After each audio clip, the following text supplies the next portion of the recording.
Chapter 681. All right. When Bo Jio said this word, her lips were pale to the extreme. But there was a smile on her face. Feng Yi wasn't the only one who knew. Along the way, the youngster's only action was to drink 2 painkillers. Feng Yi watched her worriedly. How were they going to fight the 5v5? But if Spade Z didn't participate, Supreme Alliance would definitely lose. Do you need me to do anything? Feng Yi couldn't understand the youngster's condition, but it seemed to be a stomachache. Is it because the interrogation room is too cold and you haven't eaten anything? Bo Jio held onto her arm. Emimich, she didn't explain further, glancing up with a sheen of sweat. What time is it now? Feng Yi knew what she meant, turning towards the driver. Take a shortcut. The shortcut is a little bumpy, young Master Jio's body. Bo Jio hugged the cat, her voice deep. It's fine. Young Master Jio, sit tight. The driver's driving skills weren't bad, it was obvious he had been avoiding the media. But along the way, Feng Yi could only see the youngster's pale face, her bent waist against her stomach. It was unbearable. Do you want some hot water? Feng Yi suggested, getting out of the car. Bo Jio glanced up, her voice raspy due to the pain. Let's head to the venue, give me a cigarette. Cigarettes could stop the pain. Feng Yi watched as the youngster lowered her head to light the cigarette. In that instant, he was reminded of a person who had suffered a wrist injury. At that time, his fingertips had been stained with blood, but he had been focused on the competition. But that time he hadn't made it. This time, he hoped time would wait for them. Outside the car window, another red light lit up. Bo Jio was in pain, but her attention didn't shift away from the live stream. In the venue, Lin Feng's character had died once. This wasn't good for Supreme Alliance. Supreme Alliance had lost the previous 1v1. If he were to lose this match again, he would definitely die. Then, all the fans tightened their grip on their clothes. The first revival is less than 20 seconds. Yunhu should be able to hold on for 20 seconds, but he will have to lose a defense tower. The shoutcaster's voice rang out. The situation isn't looking good. Spade Z isn't here either. The other shoutcaster sighed. The presence or absence of the captain will directly affect the morale of the team. Moreover, Supreme Alliance has lost the first round. It seems like there's no way to salvage the situation. Actually, this isn't Supreme Alliance's strongest lineup. Chinamo isn't here. There's nothing we can do about it. Winning or losing is what matters in a competition, not anything else. Inside the car, Feng Yi could hear the analysis of the 2 men. He glanced up, glancing at her. They can win. The youngster's voice was calm, but his eyes were bright. He said he would leave me a 5v5, so he will definitely leave it for me. At that moment, Feng Yi didn't say anything else, turning to the driver. Drive faster into the venue, I'll handle the follow-up work. Not until the last moment. He would never give up. This had always been the spirit Supreme Alliance conveyed to everyone. As a manager, he felt that he should not lower himself too much. Wasn't it just another round of drinks with the staff? It was fine as long as he could arrive on time. Lin Feng, who had died once, was clearly more reserved. His fighting style also became more conservative. At this moment, Yunhu, who had been guarding the tower, stopped. He had an empty hand. Chapter 682. Yunhu's black hair was covered with a huge gaming earpiece. His handsome side profile was calm and composed. Coward, use your method and start fighting. Little Spade will be here soon, he might even be watching our match. As a senior, are you going to lose? Yunhu's eyes lit up. I'm going to lose? Lin Feng turned. I'm going to show you right now. Some people weren't suited to using psychological methods. But Lin Feng was the complete opposite. After hearing his good brother's words, his entire person changed. When the corners of his mouth curled up, even his face looked arrogant and domineering. Ha, the scum on the other side, come on, I'm going to catch you. Zhu Feng, you sneak attack and tell them. What's wrong with that? Hurry, Tiger, bottom lane. The people on the other side really thought that they were going to team up to take the bottom lane. Who knew that the top lane was still returning to the city? Halfway through, a figure appeared. It was Lin Feng, who had turned invisible. Now that he appeared, he used a big move and a stab. Go. The person who died was speechless. What happened to catching people at the bottom lane? The moment that person finished his sentence. In less than half a minute, another sound effect came from the screen. Double kill. Jungle battle. It turned out that the catch was Yunhu forcing the people at the bottom lane into the jungle near the top lane. After Lin Feng killed the first person, he turned back to surround the second person with Yunhu. Some people said that only the Yun Feng duo could execute such a coordination. Chemistry. It was as if he had penetrated into their every move. Neat claps. They continued their ambush. This wasn't an easy win. When the word victory rang out, Lin Feng removed his earpiece looking at Yunhu.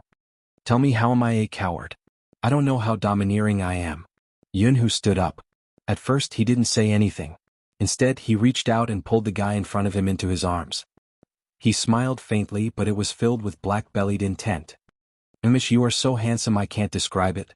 Ha, tiger, you have good taste. Lin Feng laughed heartily and patted his brother's shoulder.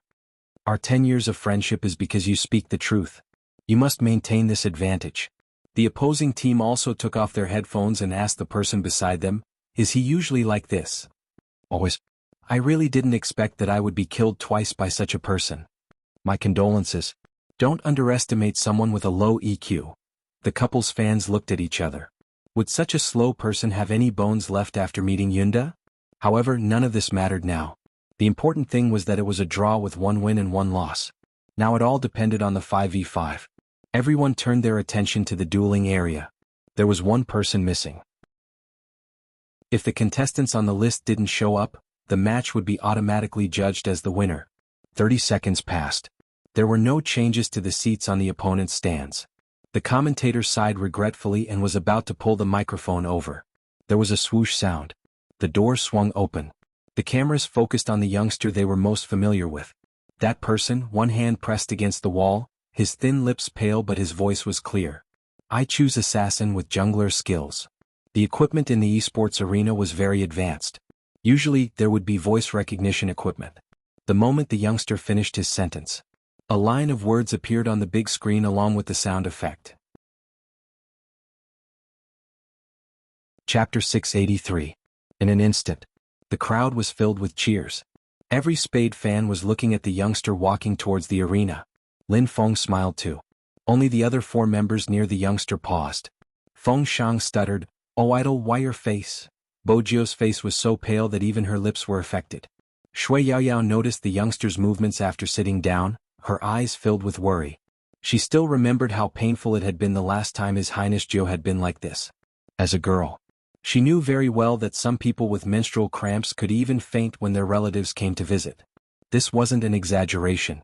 Shui Yaoyao sat beside Bojio, her gaze sweeping over the youngster's hand, and she stilled. It was a handcuff mark. What exactly had His Highness Zhou experienced before coming here? Had he really been invited by the police to understand the situation? The youngster glanced over, her gaze dark. Focus on the competition, baby Feng, you and Yaoyao will go together. Yes. Swoosh. The game officially began. A competition was a competition. There wasn't time for anyone to pay attention.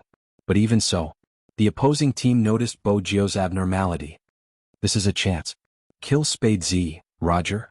The 2 players in the bottom lane and middle lane merged into one team, skimming towards the wilderness. Spade Z was an assassin, so he would definitely attack the beast first. The youngster was indeed there. After getting the red beast, he didn't have much HP left. The 2 of them saw this opportunity and wanted to launch a sneak attack. But they didn't expect. The opponent actually turned invisible at this moment. And the Supreme Alliance could clearly hear the youngster's orders. Feng Shang Yaoyao wild red. With such a close distance, it was the best to stop the enemy from attacking the wilderness. Feng Shang and Yaoyao retreated, skimming towards the wilderness at the same time. The enemy knew they couldn't leave, so they chose to fight directly. Anyway, one of them had stolen Spade Z's red beast, so his attack had a slowing effect. 2 against 2. They might not lose. But they didn't expect. Spade Z, who had less than a third of his HP left, didn't return to the city.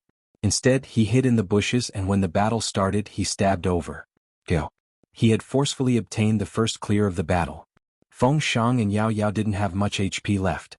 But in this situation, the other person didn't dare to fight anymore and quickly ran back. The youngster moved the mouse and followed behind that person. The man jumped into the tower. Bojio paused. Clenching his fists, he turned around and ran towards the center of his city.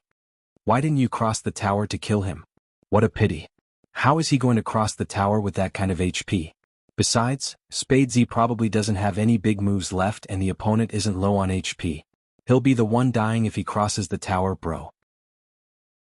Taking 1 life is already impressive. Supreme Alliance is probably going to win. Not necessarily. Have you forgotten about their assassin? The opponent's assassin Lin Chintao. It was probably because Lin Chintao had been too quiet that everyone had forgotten. This team was so strong because of Lin Chintao. He was one of the top assassins in the country. His skills weren't any worse than Spade Z.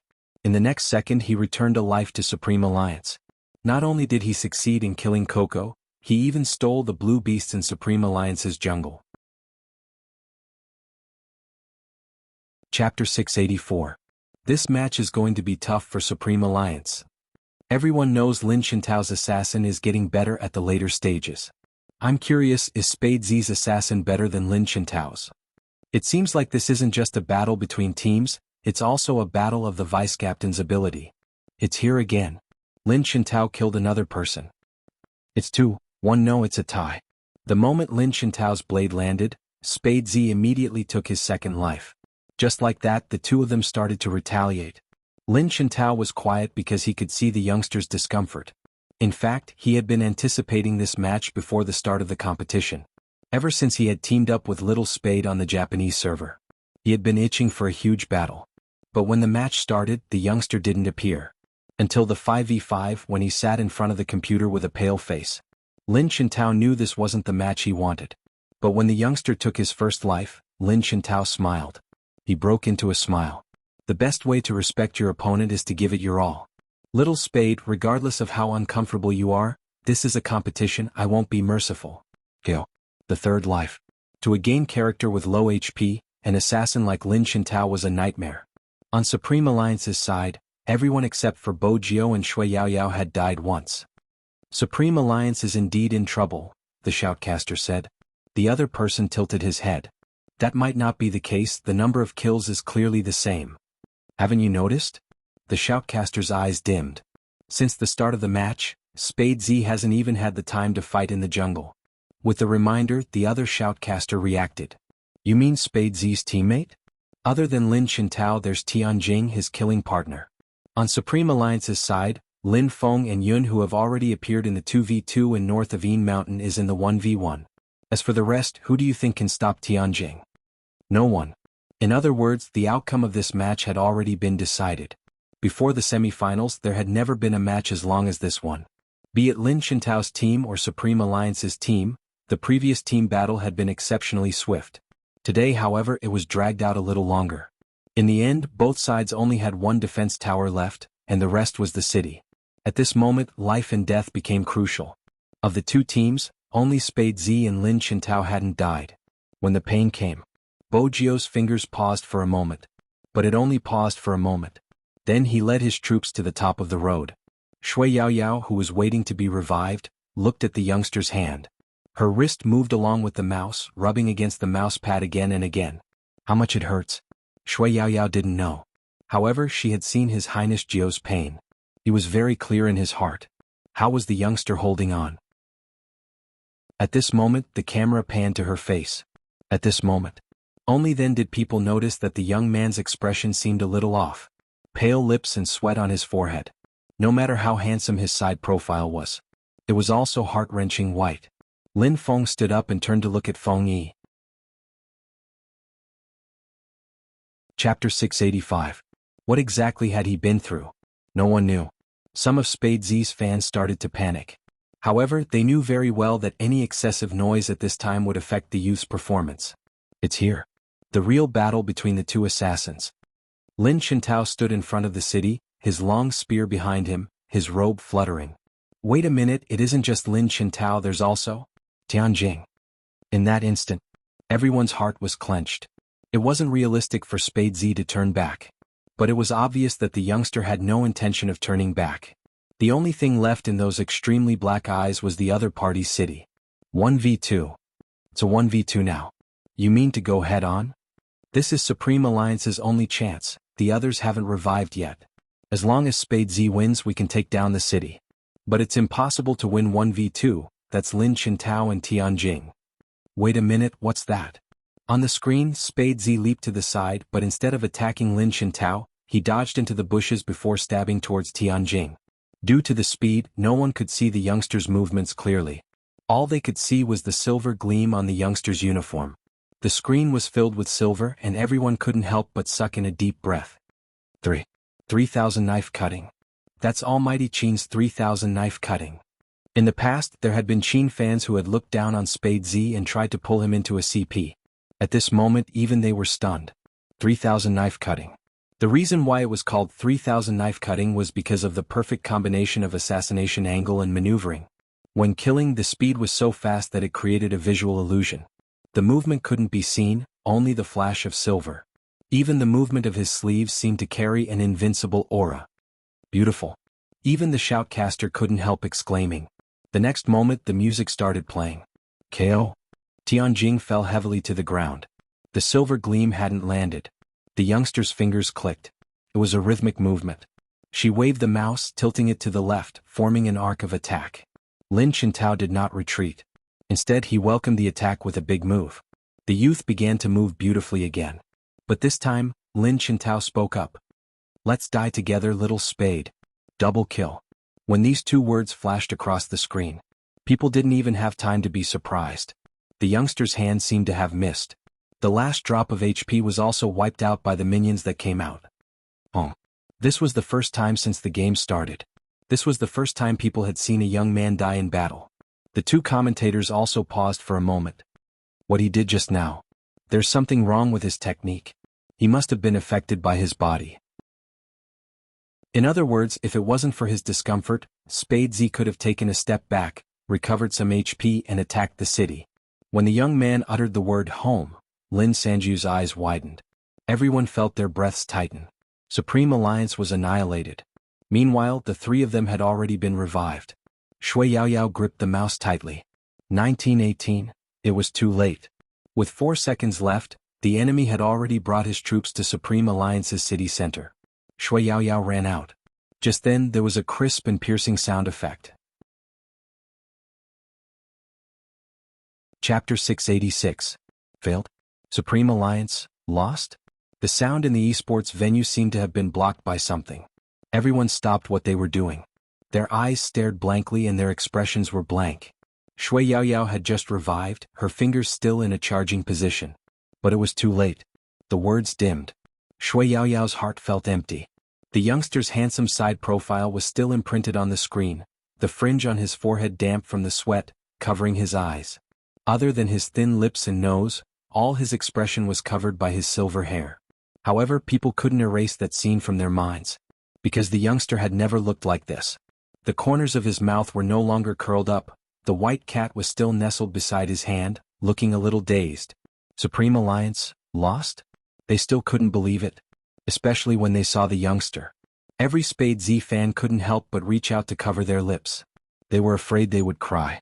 They still remembered the first time they were infatuated with the youngster. Some people were there because of the first clear king who had appeared out of nowhere in Area C who had never died before. Some of them were because of an online live broadcast. At that time, the youngster swept his long sword and there was no one within a meter radius. Some of them were because of a video. That person looked straight into the camera and said, "Justice may be late but it will never be absent." Now, such an indestructible person had lost. He had worked so hard. Everyone could see his hard work. Someone had to give a concluding speech for this match. The shoutcaster cleared his throat. The results are out, the semi-finalists are. The Supreme Alliance members sitting in their chairs couldn't hear the sounds around them, as though their pressure points had been sealed. That kind of depression and sadness seemed to have seeped into everyone's heart. Coco lowered his head, his fingers clenched tightly. He couldn't accept it. He really couldn't accept it. The fans also had this unwillingness to accept it. If Almighty Qin was here, it wouldn't be like this. Spade Z's last move was too risky. If he had turned back, he might have been able to buy some time. Anyway, I don't understand why he was made the vice-captain. That's enough, didn't you see Big Spade? He doesn't have to participate if he's not feeling well. That's right. He's not feeling well and yet he came to compete. He even implicated our Coco and Almighty Lin. I'm really speechless. Pa. Lin Feng pulled out his chair. He immediately stood up. He looked at some of the fans behind him. If it wasn't for Little Spade, we wouldn't have been able to make it this far. The results are right there, 12 kills, 1 death and 7 assists. In the end, he was the only one holding the fort. We were the ones dragging him down, not the other way around. Lin Feng's words put some people on the spot. They didn't think that they were wrong. God Lin have changed. If you speak like that, we won't like it. Lin Feng stuffed a hand into his pocket. Up to you. Do you like it or not? Those people still wanted to say something. At this moment, all the Supreme Alliance members stood up and stood behind Lin Feng. There was no such thing as a sore loser. Just a little. No one could bully their team members, even if they were fans. Chapter 687. But the next second, the youngster walked over. He placed his left hand on Lin Feng's shoulder. When he glanced up, it was still that face, even though it was pale to the point of being devoid of blood. But he still had silver hair and black eyes, so handsome that it took one's breath away. There's no need. It was a very light word. Lin Feng glanced down. The youngster's wrist was so red that it looked like it was about to bleed. Even so, was there a need? It wasn't necessary for her. The youngster knew what the world was like. And he knew what human nature was like. A loss is a loss. The youngster stood there, tall and straight like a pine tree in winter. But even so, Shui Yaoyao saw the youngster's clenched fists hidden under the uniform. Must be painful. During the game. What exactly was he relying on? And now, what was he relying on for the youngster to stand there and admit defeat? It was to preserve the last shred of Supreme Alliance's dignity. Some of the fans couldn't say anything else. After all, everyone could see the youngster's state. Even if he lost, he didn't have any intention of finding an excuse. Shui Yaoyao turned her head. If she had been stronger, the outcome wouldn't have been like this. When did we start to learn to cry?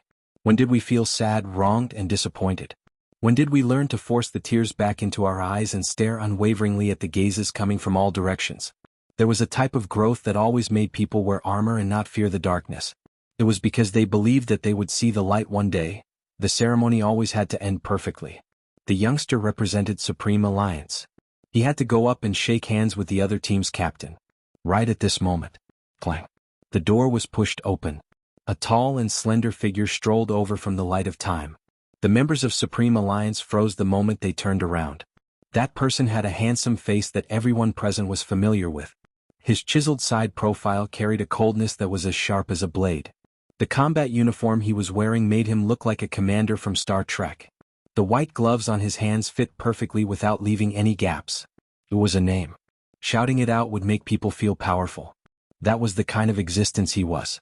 Brother Mo. The youngster hadn't started. Then she was pulled into the man's embrace. Following that, a magnetic voice rang out. You're being bullied like this when I'm not around. You're really something. One could imagine the uproar at the scene. It wasn't just that there were thousands of people watching. There were also live broadcasts on various major online platforms. Manager Feng stretched out his hand and pressed his aching forehead. Why didn't anyone inform him that the Almighty was back? He hugged her as if there was no one else around.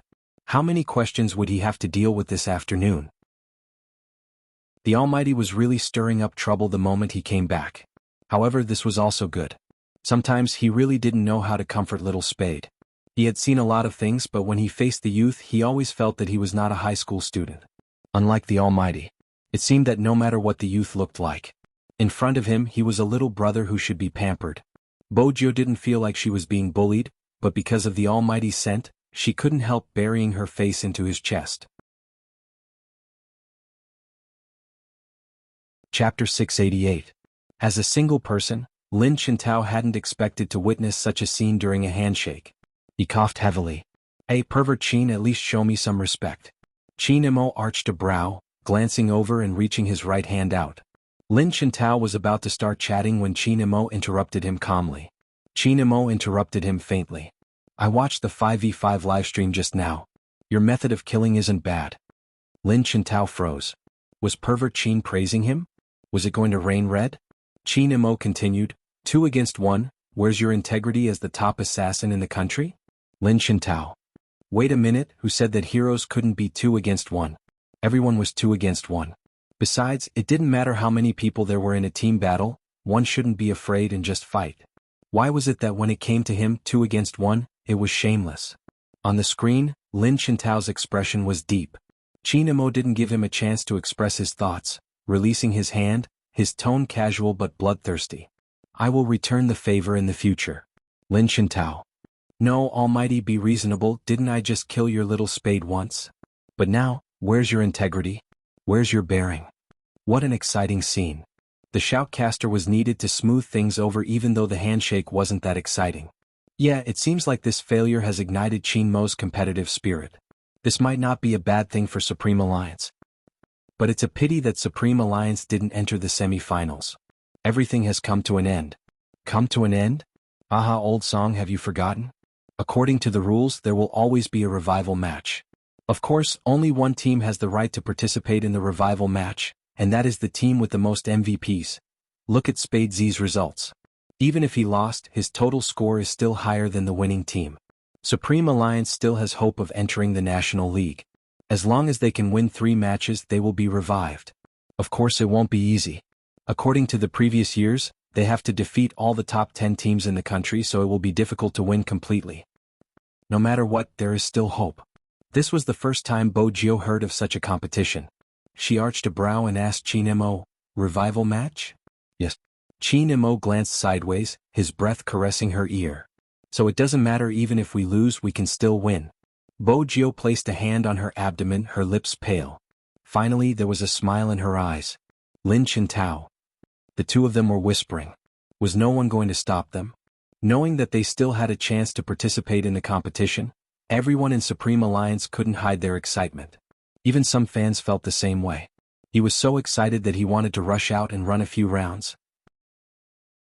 In fact, the real fans just wanted to see these people continue to play, even if it was just one more match. There was always someone or a group of people who carried all the memories of your youth. To them, Supreme Alliance was a vessel. Many years later, they might forget the feeling of liking someone so much. However, he couldn't forget those people in battle uniforms. Their eyes were red, but they still stood tall and straight. They were Supreme Alliance. Chapter 689. She had been able to hold on during the competition. But now it had ended. The pain had been excruciating. Once they were out, she asked for a cigarette from Feng Yi. But the moment she took a puff, it was snatched away. It was the Almighty. His deep gaze swept past the youngster's hand, his gaze cold. "Carry you or carry you, choose one." Bo Jio leaned back, chuckling lightly. "Brother Mo, I'm not that weak." Qin Mo didn't want to waste any more time on this topic, bending over and carrying her up. At this moment, some of the fans had yet to leave. A wave of shrieks erupted. Bo Jio paused. The only thing she could think of was carrying him. At least she wouldn't have to press against the Almighty's back. Good my ass. Feng Yi wanted to rub his head again.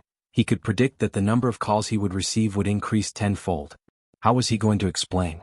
He could just say that little Spade wasn't feeling well. Yes, that was it. Young master. Even Deputy Zhang, who had followed Qin Mo back from America, froze when he saw his young master carrying a youngster out. Lin Chintao, who had left at the same time. After enduring for a long time, he finally couldn't take it anymore. Lin Chintao exclaimed in the Alliance's WeChat group. "What's wrong, Wooly Tao Tao, what happened to you?" Sampeng asked. "Didn't you win the competition?" Lin Chintao replied, "I might as well not win, that pervert. Qin Mo is back? My nemesis is back, why did you only tell me now?" Lin Chintao replied, "Didn't you watch the live stream?" "I didn't." The world's most handsome fatty asked, "When did I tell you I watched the live stream?" Lin Chintao replied, "Then you said I won." "I was just comforting you." *CK can't be you really won? What about Supreme Alliance? I still have to fight with my nemesis. It wasn't just the world's most handsome fatty that exploded. The others who had just finished their competition were also confused. Lin Chintao replied, "This group is done. This is how you guys respond when I say I won." "It's mainly because little Spade wouldn't let you win." Lin Chintao looked at that sentence and decided to tell the truth. "He's not feeling well." "Not feeling well? Do you feel uncomfortable anywhere?" Lin Chintao tried to recall. There was a red mark on his wrist, but he seemed to be in pain because of his stomach. In reality, it wasn't because of a stomachache. It was because of her period. But the Almighty still knew that once he got on the car, he gave Adjutant Zhang 3 words. Go to the hospital. How could he go to the hospital with this kind of illness? Bo Jio paused. Brother Mo, it's an old problem. I'll be fine after resting at home and drinking some warm water. What kind of stomach illness can be cured by drinking some warm water? Qin Mo turned his head and looked at the youngster sitting on his left. Bo Jio pressed against her stomach, her lips pressed into a straight line. I just don't want to go to the hospital. I'm not in a good mood after losing the competition and I know my body well. I just want to sleep now. That was indeed a good reason. At the very least, it was true for youths who were in their rebellious phase. Chapter 690. He probably hadn't expected his young master to be so intimate with someone. Deputy Zhang, who was driving, glanced at the rear mirror subconsciously. The almighty scent was still fragrant. It was like the cool and refreshing Kunlun snow mountain with the scent of pine and cypress trees in summer. It was easy to lower one's guard. But she didn't really fall asleep. She couldn't fall asleep with the almighty's finger in that position. It was a special period and she had to be more vigilant. But the pressure on her lower abdomen was comforting. It eased the pain to a large extent. From this angle, when Chinamo glanced over, he could see the faint shadow of the youngster's lowered lashes. This position isn't your stomach. What exactly is wrong with you? It was a simple question. But it hit her center of gravity. Bojio replied calmly, my intestines hurt, it happens whenever I catch a cold. Is that so? Chinamo asked slowly. Bojio wasn't sure if the almighty was suspicious and was about to move. The almighty pressed her right hand down. Why are you moving, aren't you sleeping? Bojio's lower abdomen was still sinking, but to avoid suspicion she said, I'll change my position. Chinamo glanced at the youngster before replying faintly, the car is big enough, that's fine too. Bojio realized that the almighty had just finished his sentence. He reached out and her entire back slid towards his shoulder. Then her head rested on his thighs. Just as the almighty had said, the car was big enough. Hence, it wasn't uncomfortable for her to lie on her side. Even though she couldn't straighten her legs, they could be placed in front of her. But this position made her feel as though the almighty was treating her like a princess. This time, Princess was in the passenger seat. When he saw his master's actions, he stretched his neck and meowed. Chinmo's handsome face turned over, his brows furrowing. The moment Princess turned, he fell silent. This cat really knew how to look at people. He had never been so obedient when he was with her. The car was warm. Moreover, it was such a comfortable position. Once she relaxed, the fatigue slowly spread throughout her body. The almighty didn't mind her. She didn't have to be unreasonable.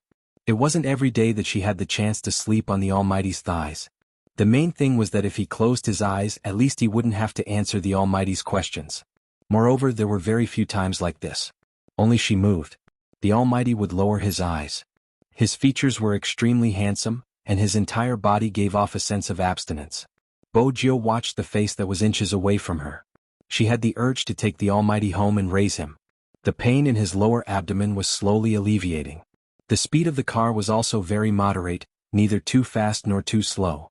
It had a hypnotic effect. In her half-asleep state, she could still smell the man's unique minty tobacco scent.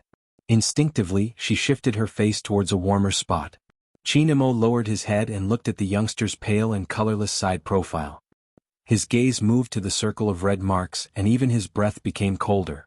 Deputy Zhang still didn't understand why the young master seemed to have become a different person the moment the young man fell asleep. On the other side, Chinamo had already called the Qin Group's legal department. Lawyer Song, the lawyer who was still at the police station because of Bojio, paused when he saw the caller ID. A hint of surprise flashed across his eyes. Boss Qin. Chapter 691. Chinmo's fingers brushed past the red mark, his eyes filled with a violent rage. Where did you go with Feng Yi today? At this point, Lawyer Song wasn't going to hide the truth. Besides, he knew how smart his boss was. The police station. The moment the three words left his mouth, Chinamo didn't seem surprised. Chinamo didn't seem surprised at all.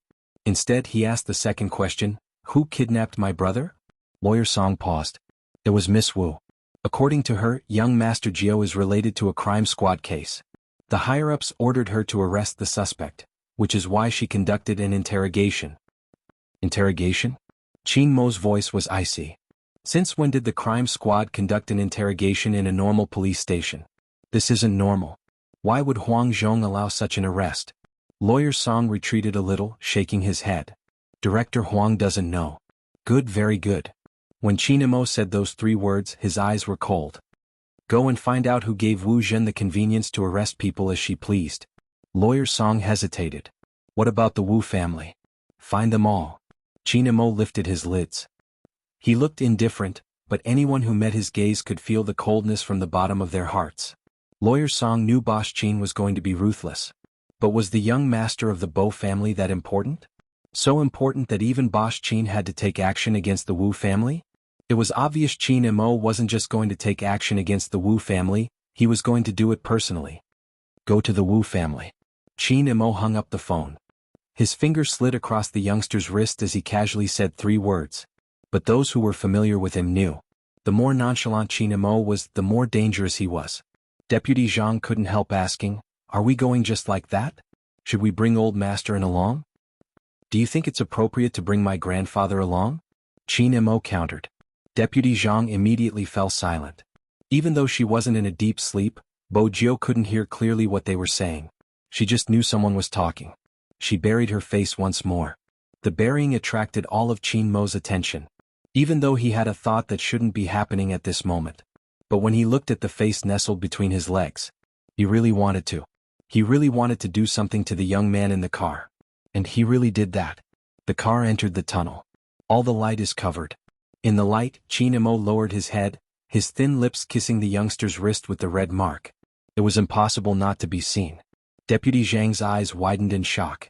Even with his strong mental fortitude, he had never thought that one day he would see his young master kissing a man, although it was only his wrist.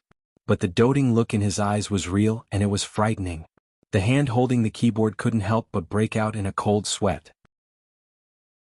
However, the young master didn't seem to mind at all. The calmness in his eyes made Deputy Zhang understand one thing clearly. In the future, when he took over the driver's job, he would probably see this kind of scene often. But who could tell him why did the young master suddenly fall in love with a boy? Satisfied with the closeness of the person in his arms, Qin Mo smiled, his fingers caressing the youngster's hair until they walked out of the tunnel. Chapter 692. The Wu family's butler hadn't expected Qin Mo to come at this time. His face lit up, and the moment the car entered, he called out in a low voice, "Hurry and inform young miss that young Master Qin is here." Yes. The servants trotted away, making the villa seem to be full of life. However, after the car stopped, Qin Mo didn't go out immediately. Instead, he used a backup cushion to replace his left leg, allowing the youngster to sink into it. His fingers caressed the delicate side of her face before he pushed the car door open.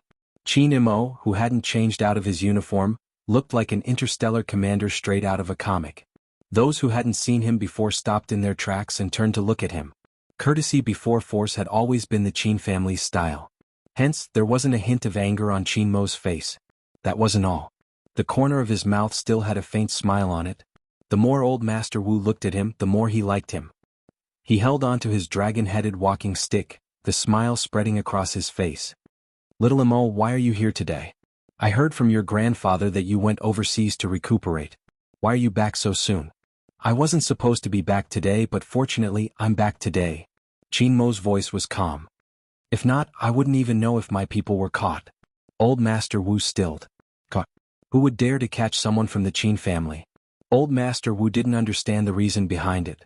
Wu Zhen, who had just come downstairs, was clear. She hadn't changed out of her uniform. Her fingers tightened when she heard Qin Mo's words. Qin Mo glanced up. Coincidentally, the person in question is here. Old Master Wu was a leader in the business world and could tell that something was wrong. He turned his head and said, "Little Mo, did Jinner do something to upset you? That's why you made this trip. You should know that Jinner has been a strong-willed person since she was young. Now that she's in such a profession, she's a little stubborn. But it can't be helped, that's her profession. She's working so hard to catch up to you." "Grandpa." "Brother Mo, I don't know who told you, but I know very well that arresting Supreme Alliance members at this time will incur your disgust. But a case is a case and we can't let any suspect go. This is what you said yourself in the past. I'm just doing my job. The maiden sacrifice case involves too many people, and finding the mastermind behind the scenes is urgent. I've always been focused on the case and not the person. Fu Jiu is a suspect, and I'm just eliminating or confirming this suspicion." Old Master Wu frowned when he heard this. It turned out that the useless young master of the Fu family was the one instigating this. "Bratamo, look at what Jenner said. There must be some misunderstanding. It's not worth it for an outsider." Chapter 693. Brother Mo. Wu Zhen was on the verge of breaking down when she heard the word court.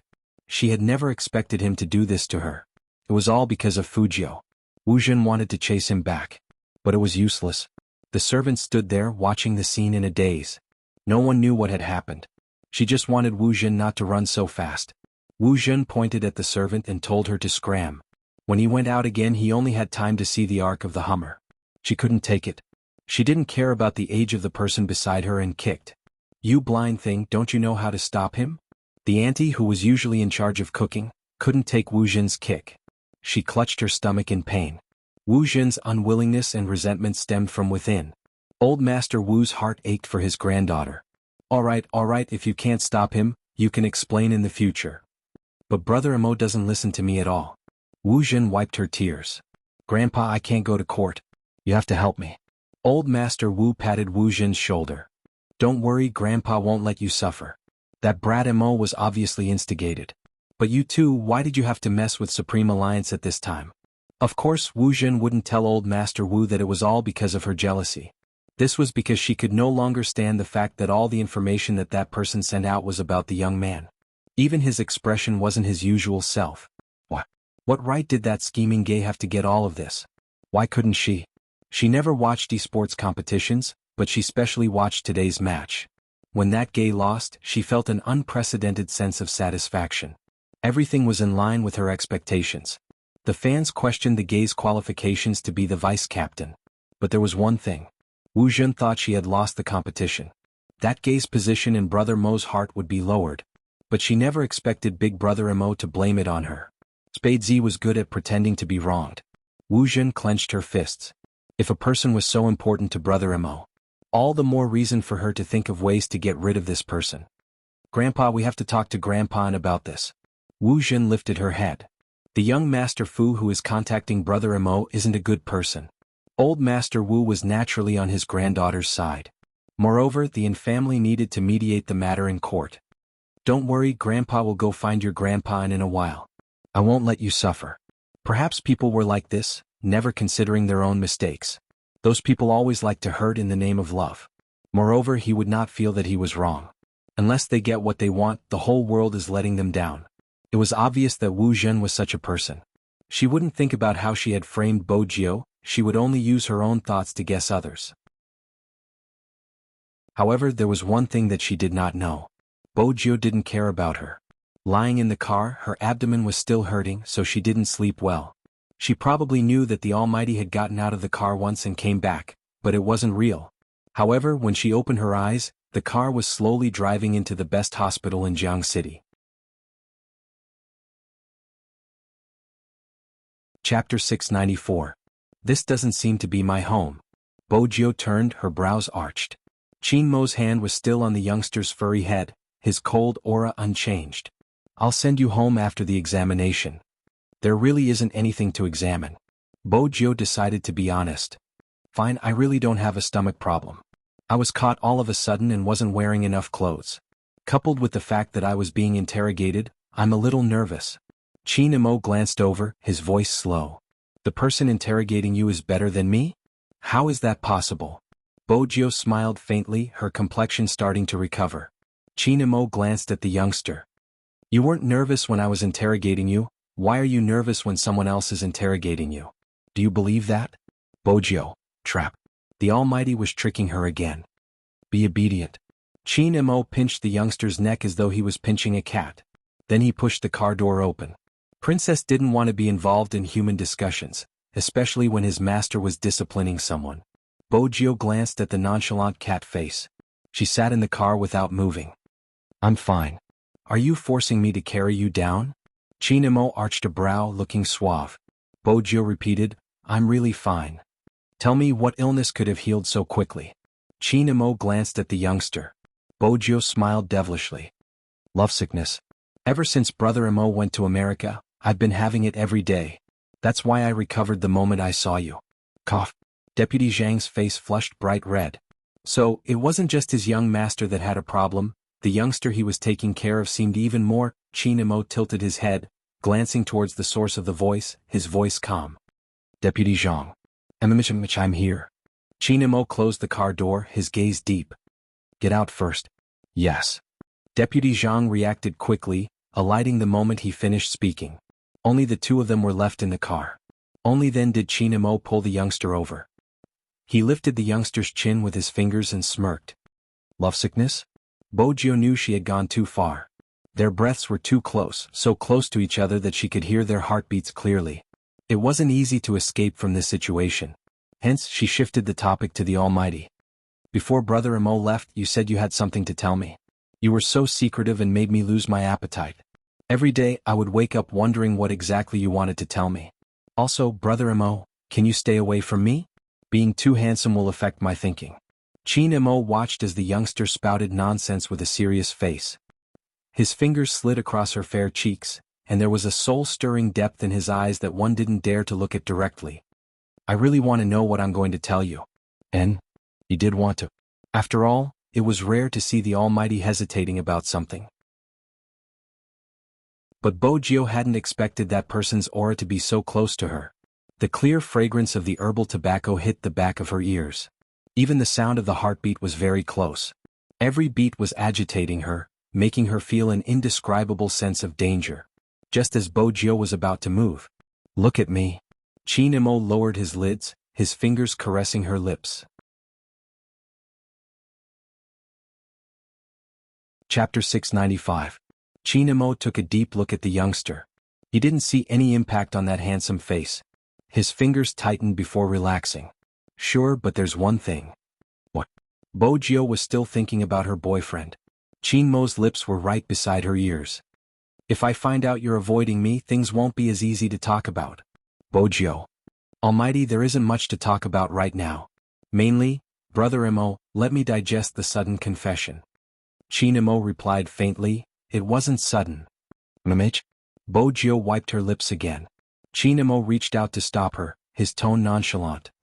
I've been trying to turn you gay. Turn to her gay? Bojio was suddenly reminded of a movie she had watched at the Almighty's house.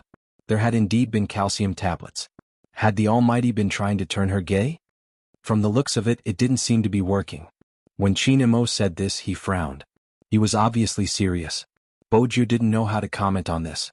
The atmosphere in the car seemed to have frozen. Time seemed to have passed.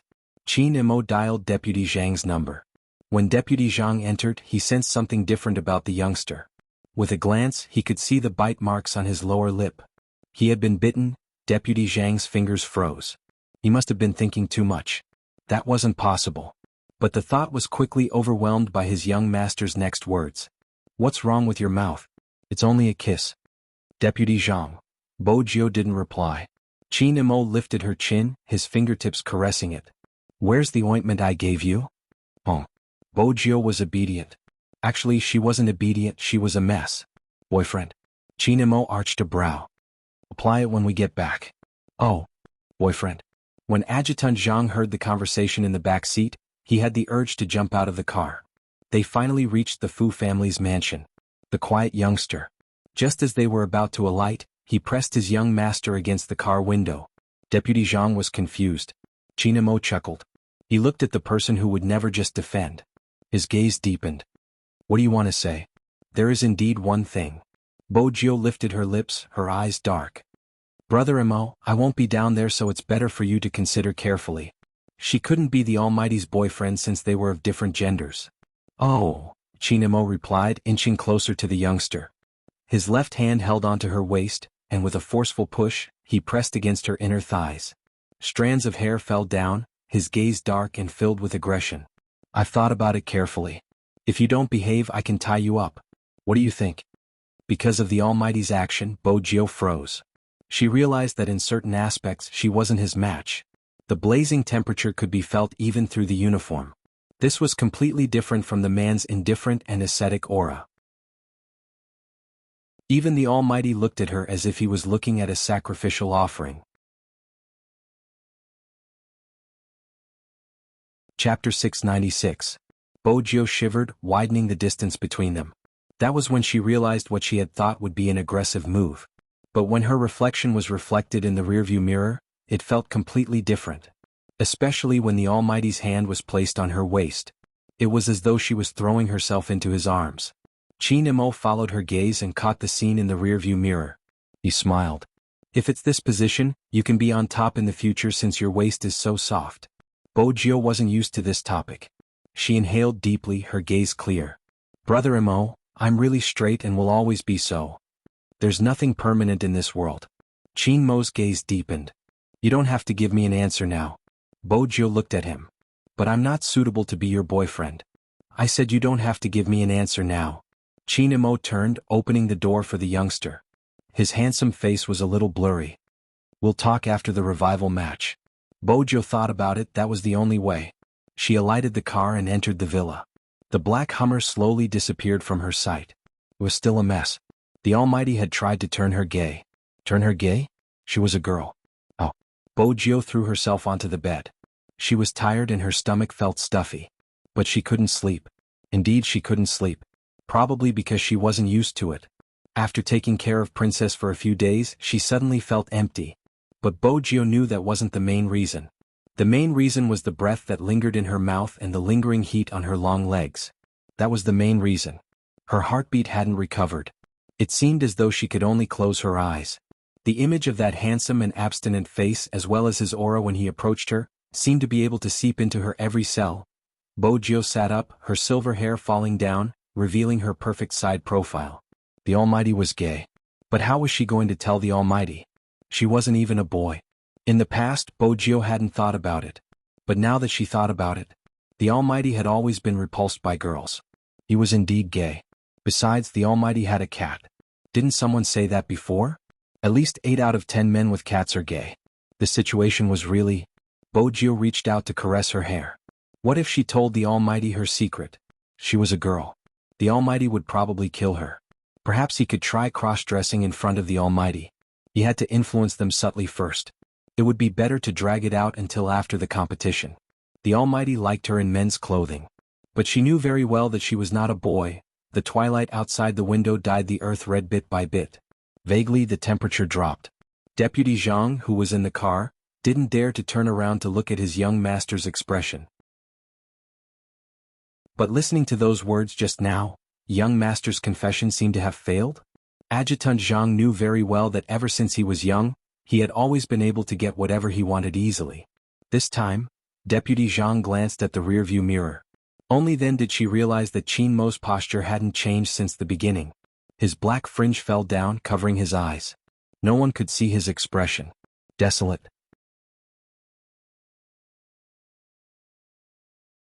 Chapter 697.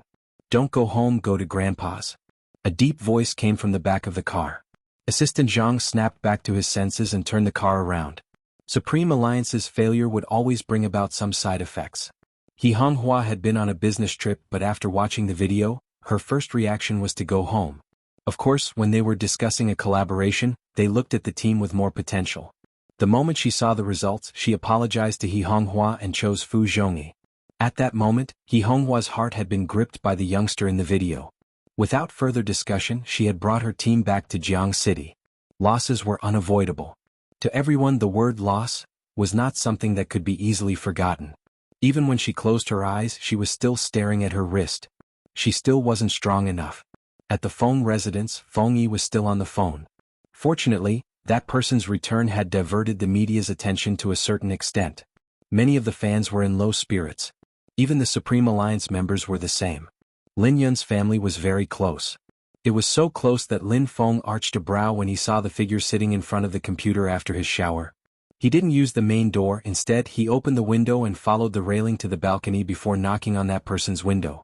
Yun, who placed the documents in his hands down and walked over, pulling the floor-to-ceiling window open. Aren't you afraid of the cold? Why wouldn't I be?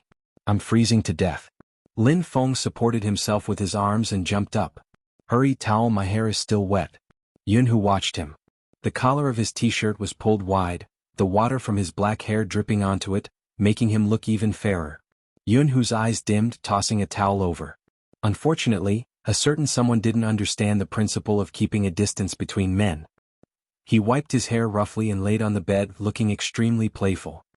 I'll sleep here tonight. Yun, who crossed his arms. I'll give you a minute, go back.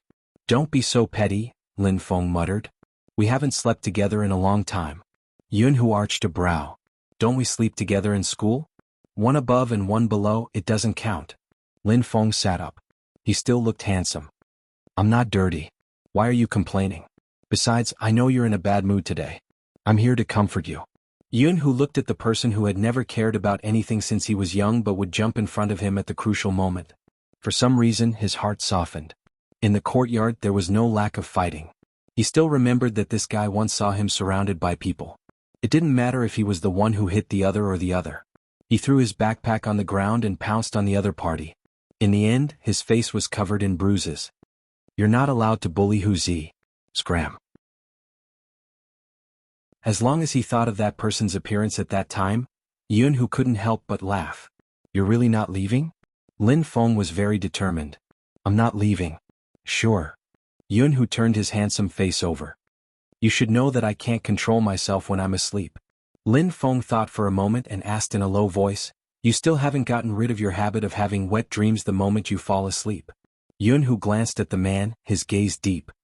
He won't recover. As long as this guy slept beside him, it wouldn't get better.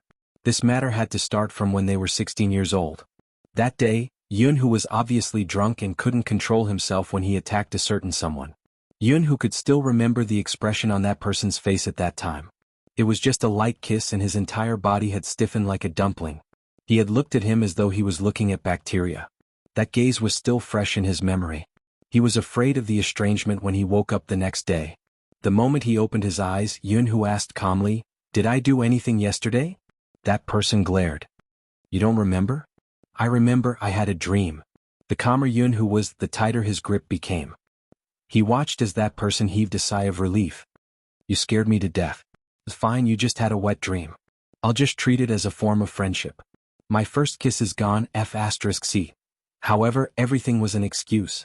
There wasn't any dream. He was just worried that he would be pushed away. Ever since that day, Yun, who understood where his tolerance was. Hence, when a certain someone hugged his pajamas and climbed over the wall to sleep with him, he immediately chased that fellow back home. Why aren't we sleeping together? That fellow had been asking him this question for an entire week. But very quickly they were living in the same dormitory with different beds. I asked my mom to pull some strings.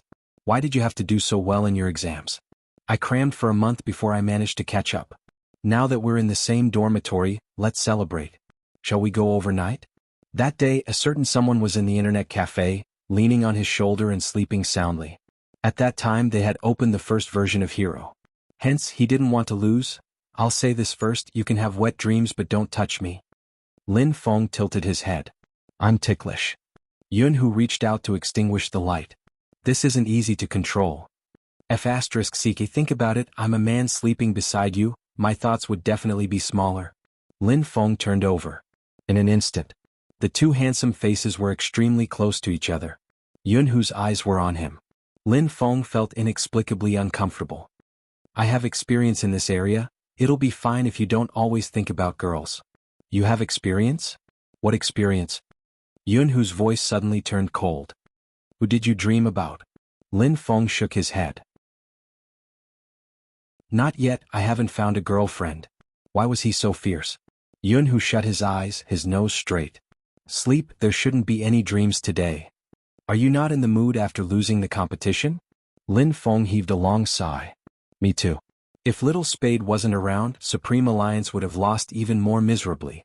He seems to be in a lot of pain. Why was he sent to the police station? If the media finds out, it would be another storm. Yun, who opened his eyes, dark and bright. With Captain around, this can be resolved. Don't forget, we still have the revival match. Of course I didn't forget. Lin Feng laughed. We will definitely revive successfully and continue to conquer the National League. MMH, Yun, who replied, closing his eyes again. Lin Feng glanced over, hugging his pajamas, no different from when he was young.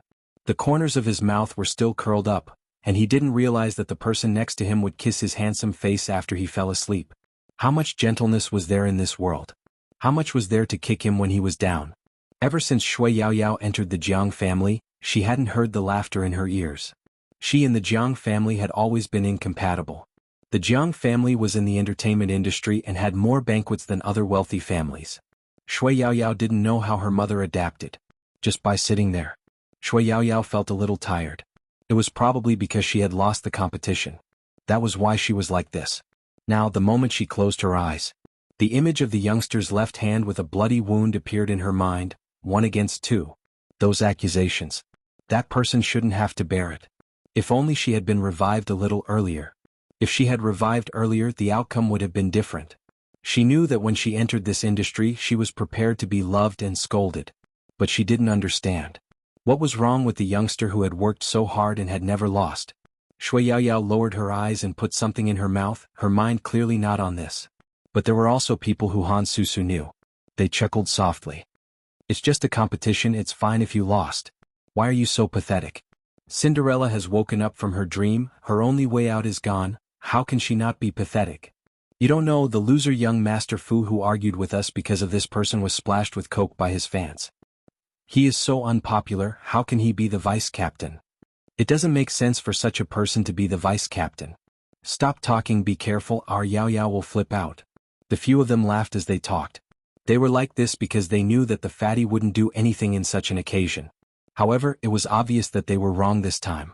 Under everyone's gaze, Shui Yaoyao placed her tray down, walking towards the person who was closest to Han Susu.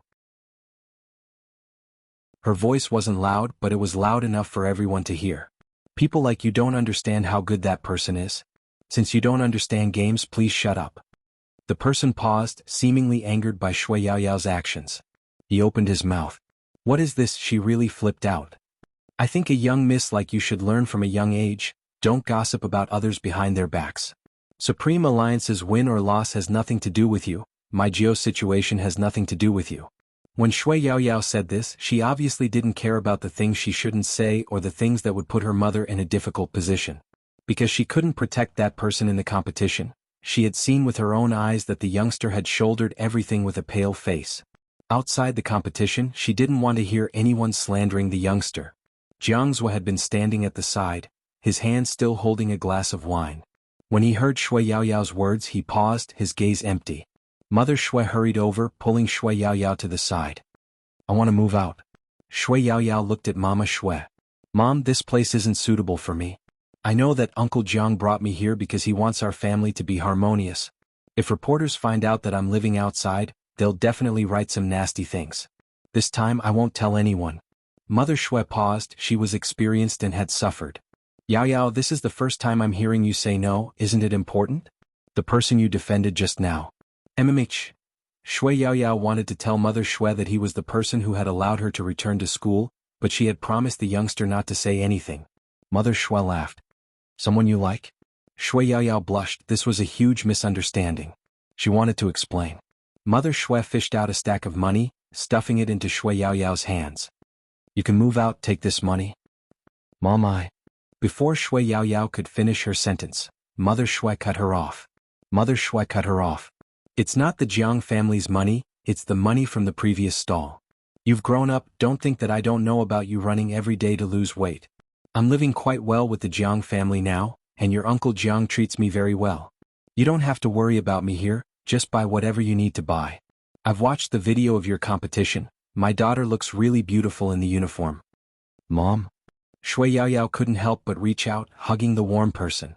Mother Shui patted her back. Do whatever you want while you're still young. I don't know anything, I used to think that gaming was useless, but after you lost yesterday I realized that it wasn't just a game. It doesn't matter if you don't win the national championship as long as you like it. Shui Yaoyao mumbled, afraid that she would cry. After keeping the money she didn't cry, but her eyes were bright and clear. Even her back view when she left was tall and straight. Everyone was growing up. Growing up through failure. Only then would they become more indestructible. Outside the Jiang family's villa, Shui Yaoyao didn't expect to bump into Jiang Zhua, her brother in name, the moment she stepped out. She paused for a moment, wanting to walk around him. But she didn't expect to be grabbed by the wrist. He pulled her back harshly. You want to move out so badly? Jiang Zhua's voice was low, and it sounded heavy when one listened carefully. Shui Yaoyao glanced over. You don't want to see me either, just move out. Is it because I don't want to see you or because of Fujio? Jiang Zhua stared at her and suddenly laughed. He let go of her hand, stuffing one hand into his pocket, and said with the smell of alcohol, How much do you know about that person? You've become so bold, that person will never like you. Stop dreaming, listen to your brother, wash up and go to bed, understand? Shui Yaoyao smiled too. Everyone is telling me to stop dreaming. You're so fat so you should be like this. I used to think so too in the past, but things changed. I met that person, so why can't I dream too? Because I'm poor, because I'm fat? Maybe I won't be like those girls you know. When they like you, they spend so much money on everyone and let everyone confess to you. I can't do that because I'm not dreaming. I'm very sure that one day I'll become the person I want to be. When I meet the person I like again, I'll still do it the same way as before. I'll accompany and familiarize myself with him. Confessing is a person's business. I won't let anyone else do it for me. If he doesn't accept it, then forget it. I can't just wash and sleep. Jiang's hand in his pocket shook. He looked at the back of the figure that he thought would never leave before him. He clenched his fists tightly, so tightly that even his eyes were filled with coldness. Unknowingly, some things had gotten out of his control. Was this what she meant by like? Didn't she like him? Bang. Jiang's raised his hand and punched the wall at the side. When the chauffeur rushed over, he saw this scene and called out hesitantly. Young master. Jiang's tugged the tie on his suit and used it to wipe the blood on the back of his hand. He lowered his eyes and said in a low voice, "Send Miss out and see where she stays." Yes. The chauffeur didn't dare to hesitate. He started the car and drove down the slope. When he saw Shui Yaoyao, he immediately stopped the car. "Miss, let me send you out, it's not safe at night." Shui Yaoyao didn't reject him. It wasn't easy to get a cab here with the chauffeur sending her. It wouldn't be too cold. Just as she boarded the car, her phone rang. It was a voice message from Feng Shang and he stuttered slightly. "Ya sister Yaya, where are you?" "I am with a uncle. We met for the first time at the internet cafe here. Are you busy?" "No, come over if you're not busy. A uncle said there's a training session for you and me." Shui Yaoyao's eyes lit up and she said, "I'll go over now." Come. Feng Shang pressed the phone. Train well. In the future there won't be a need to be like today. Shui Yaoyao understood Feng Shang's feelings. Especially when the car passed by the huge square. There was an emotion that would become more obvious. At that time she had never thought that she would become a professional player. But here, rose petals fell, the youngster held the uniform in her hands, smiling faintly as she handed their future to them. This time. It was time for them to work hard.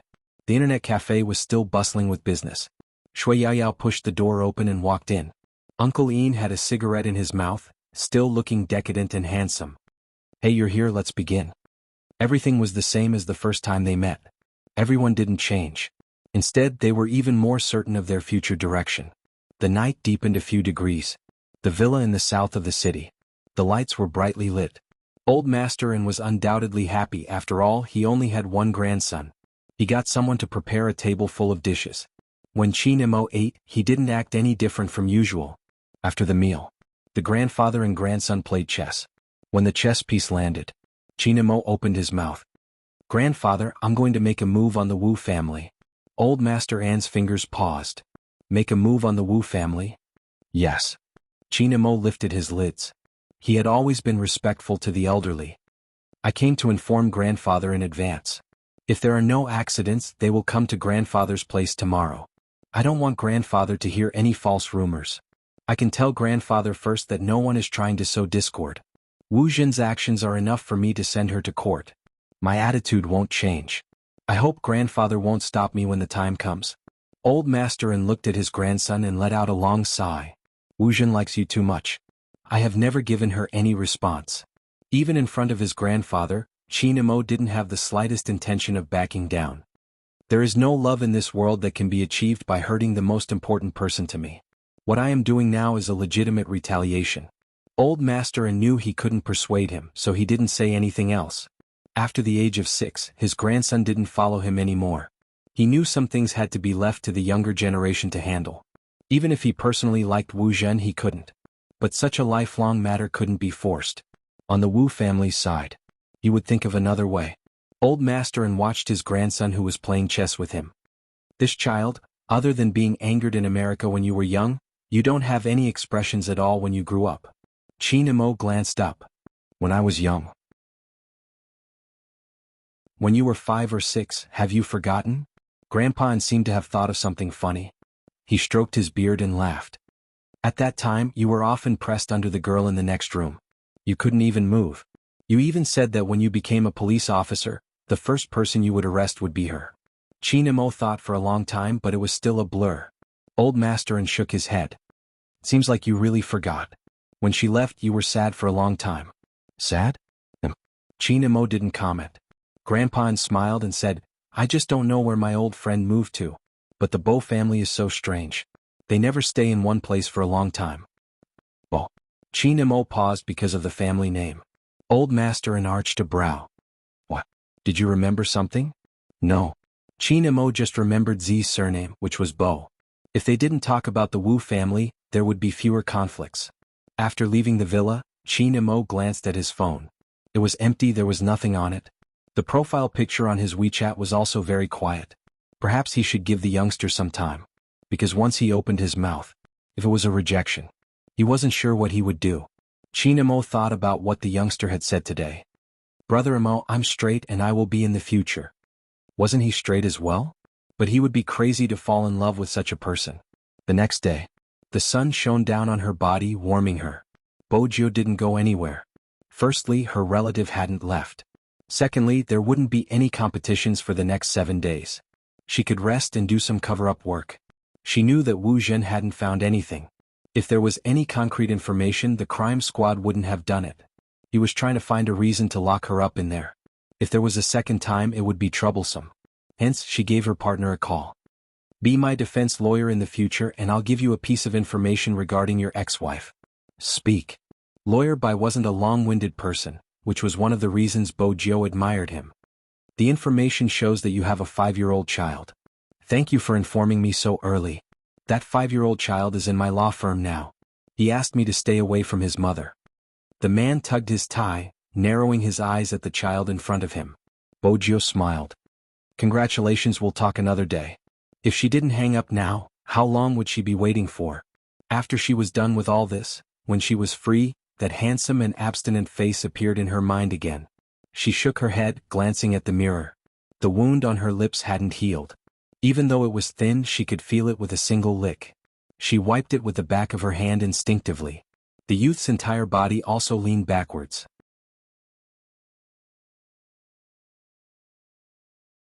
Chapter 698. Afternoon. The in-family villa. It was just as Chinamo had said. Old Master Wu appeared on time. But Old Master Wu was smart. It should be said that people of their age understood that before they did anything, they had to think it over. He didn't bring Wu Zhen, instead he brought a box of good tea, saying that he wanted to chat with an old friend. Old Master Wu talked about many things. Most of them were experiences they had gone through when they were young. Old Master listened, nodding from time to time, a smile on his lips. When the topic was about the same. Old Master Wu then said, once Zhen falls in love with someone, he will act rashly, to the point where he doesn't even have a chance to explain himself. I've spoiled him, but you know Zhen's character. Nothing had ever happened to these two juniors, but this time, Zhen had arrested one of his team members. That team member was probably a scheming person, and things had turned out this way. Olden, we've known each other for so many years, it's not worth it for a small team member. You've seen how Zhen treats Chinamo, but there are some things that can't be helped. She chose to be a police officer because she wanted to be closer to Chinamo, but who knew that things would turn out this way? Zhen doesn't have any ill intentions towards that member, she just brought him to ask some questions. If this makes Chinamo unhappy, Zhen can apologize. Why do you have to take this to court? It hurts their relationship. After Old Master heard the entire story, he finally said, Old Wu, let the younger generation handle their own matters. My grandson has always been indifferent since he was young, and I can't control his actions. Old friend, let me tell you something from the bottom of my heart. If Zhen really did something wrong, please stop. Old Master wasn't muddle-headed, he had his own connections and judgment. Last night, after his grandson came, he contacted some of his old friends in Jiang City. Although he was a businessman, he wasn't involved in such matters. But he knew that the crime squad's most important case couldn't be handed over to a police station. Besides, after asking around, it was clear that the police station's director had received benefits from the Wu family. Therefore, it was clear at a glance what was going on. It wasn't without reason that his grandson would come at night. After all, his grandson had always been protective of the esports team. He definitely couldn't tolerate someone finding trouble with his team members. They even locked him up. Grandpa had specially watched the match this morning. He was injured, but he was still able to hold on until that point. He probably saw the shadow of his grandson in the young man. Therefore, Grandpa did not intend to intervene in this matter. As an old friend, I just wanted to give you a reminder. Old Master Wu did not expect to hear such an answer. It was impossible not to be surprised. However, he quickly calmed down and didn't reveal anything. His expression was different when he went out of Anne's villa. Wu Jun was still waiting in the car. When she saw Old Master Wu, she sat up straight. "Grandpa, how is it? What did Grandpa say?" Old Master Wu glanced at his granddaughter, lowering his voice. "The problem lies with Qin Mo, old and can't make the decision. But Jinair, listen to me, you have to stop."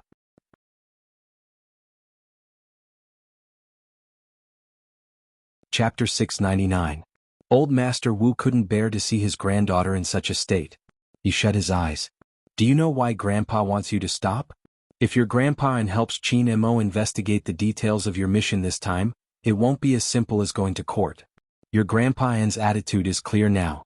He already knows some things and he doesn't want to help anyone. But you have to consider Qin Mo's capabilities. So Jiner, stop." Wu Jun wanted to say something. But her phone rang. It was Director Huang. Wu Jun's face darkened the moment she received the call. It wasn't an ordinary phone call. It was a call informing her that from today onwards she would be removed from the crime squad. Wu Jun tightened her grip on her phone, her eyes heavy. She didn't want to be the one who violated the most basic principles of a police officer, especially a member of the crime squad. Instead, she pushed the blame onto someone else. She probably didn't like this job from the bottom of her heart. Wu Jun wouldn't understand that her actions weren't worthy of wearing that uniform. After hanging up, Wu Jun's eyes were venomous. "Grandpa, I worked hard for more than a year to enter the crime squad, but now I'm being kicked out because of that person. I won't let this matter rest. Grandpa isn't helping us now, but once he finds out what that person is thinking about Brother Mo, he will definitely help us. I'll listen to Grandpa and swallow my anger. I'll take a step back, and when the time is right, I'll get back at him." Old Master Wu chuckled. "It's good that you think that way. Where there's life, there's hope. Once the storm blows over, everything will be fine." Unfortunately, Qin Mo didn't intend to let the storm blow over. He sent a lawyer to fight the case. Old Master Wu also made use of his connections. He had originally thought that Qin Mo was just a junior. But in the end he was wrong. Wu Jun was stripped of her police license. If it wasn't for Old Master Wu's connections, she would probably be in jail for a few more days. A huge sum of money was spent, but it wasn't enough to protect his granddaughter's reputation in court. Wu Jun wasn't convinced at first. Her status was there, and she knew very well what to say to turn this matter into a small one. When the judge questioned her, she only emphasized one point: "He's very suspicious, so I brought him to the police station to interrogate him. I'm just working on a case." The reason why Wu Jun was fearless was because of the system. Unexpectedly, the opposing party's lawyer pushed his spectacles and said, "Arresting a suspect isn't wrong. We have never doubted Miss Wu Jun's actions. However, the main point is that Miss Wu Jun's actions were filled with strong personal emotions and caused actual harm to my people. My side has the right to sue Miss Wu Jun for abusing her power for personal gain." When Wu Jun heard this, her face turned pale. That was because she knew very well in her heart who was the one who came up with this excuse. "Big Brother Mo, you're too cruel." Wu Jun's hands clenched and loosened. No, it wasn't Brother Mo's ruthlessness. It was the existence of some people that caused the conflict between her and Brother Mo. She couldn't even be a police officer because of it. This vengeance.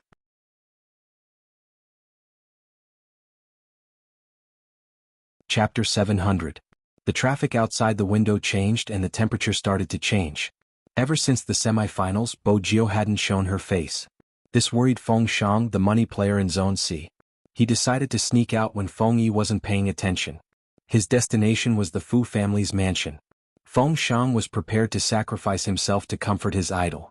Unexpectedly, his idol wasn't upset and was playing the little tyrant on the floor. Everyone must have played Super Mario before. His idol was playing seriously, a thermos bag in his arms and a glass of brown sugar water beside him.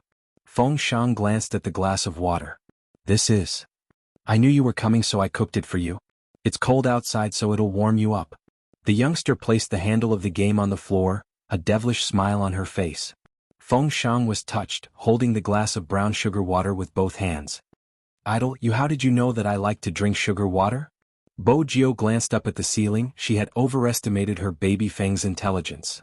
"Drink it, there's more in the kitchen." "MMH." Feng Shang nodded, his eyes bright. Bo Jio seemed to have thought of something. She leaned forward, her left hand supporting Feng Shang's back as she pulled her face closer. In an instant, Feng Shang's face turned red. Idol you're not gay, are you? You don't have a crush on me, right? Bo Jiu arched a brow. Feng Shang's eyes widened. Oh, how is that possible? I like girl. Oh. Bo Jiu knew what he was thinking. After asking, she retracted her hand. What did he mean by oh? Feng Shang stuttered as he tried to explain. I worship my idol, that's right, but I am straight. Especially straight. Bo Jiu watched Baby Feng's blushing face, muttering to herself. He's so popular but the Almighty isn't interested. How did he fall for her? Idol, what are you saying? Feng Shang wanted to listen carefully. Bo Jiu caressed his head, leaning over, her voice landing beside Feng Shang's ears. If I do this, will you kiss me? Feng Shang looked at the handsome face in front of him. It was so handsome that his heart skipped a beat. But that wasn't the point. Most importantly, his idol had taken a liking to him and he wasn't gay. How do I solve this problem? I'm waiting online. Do you want to? Bo Jiu lowered her voice. Feng Shang couldn't take it anymore. He pushed her away and panicked. No, I don't want to. After rejecting him, Feng Shang regretted it. Did he hurt his idol's heart? Feng Shang glanced at the person on the ground. His idol seemed to be talking to himself again. Vaguely, she could hear a voice that was neither too high nor too low. Baby Feng is such an easy person to turn gay, yet he didn't have any reaction. Then it's not my problem. He must have been gay from the very beginning. He was gay from the very beginning? Oh. Feng Shang had a stomach full of questions. Also, what do you mean by Baby Feng is so easily turned gay? He was very straight. Fortunately, after this period of time, the idol finally returned to normal. He just sat lazily on the wooden floor, exuding a noble aura. Feng Shang let out a long sigh. He could finally drink his brown sugar water in peace. But what's wrong with my idol today?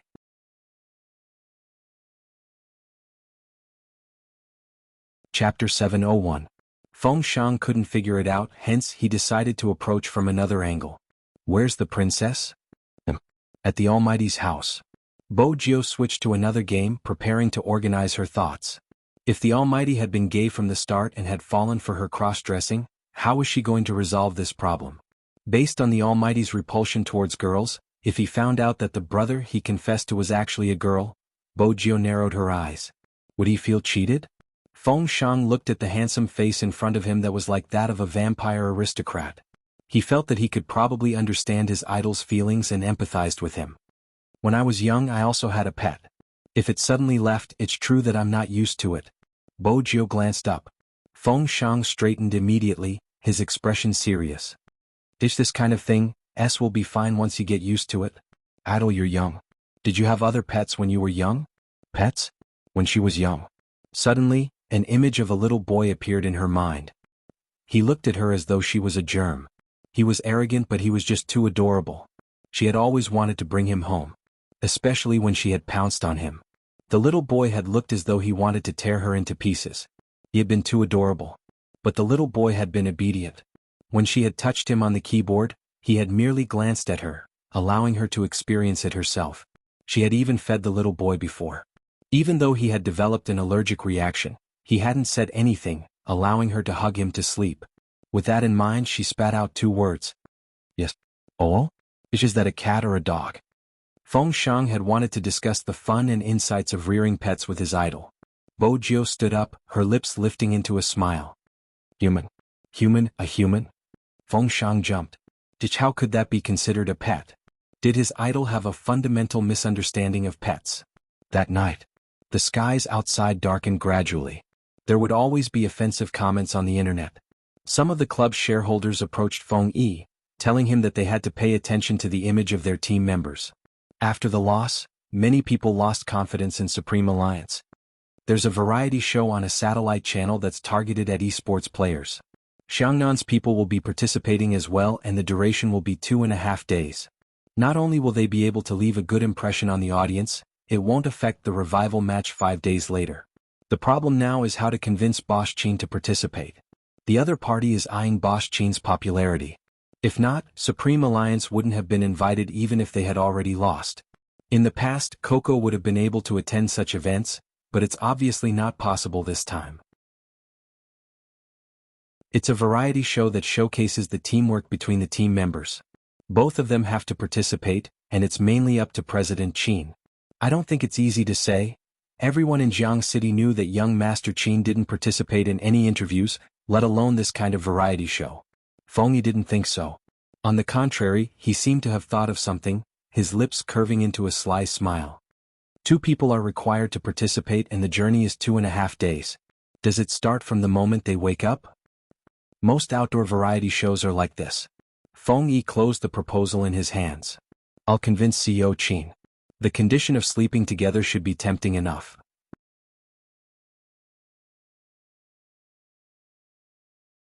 Chapter 702. Meow Meow. It was rare to see anyone raise a cat like this. Beside the soft carpet there were wine bottles. Then there were all kinds of electronic data cables. This was a rare toy for a cat.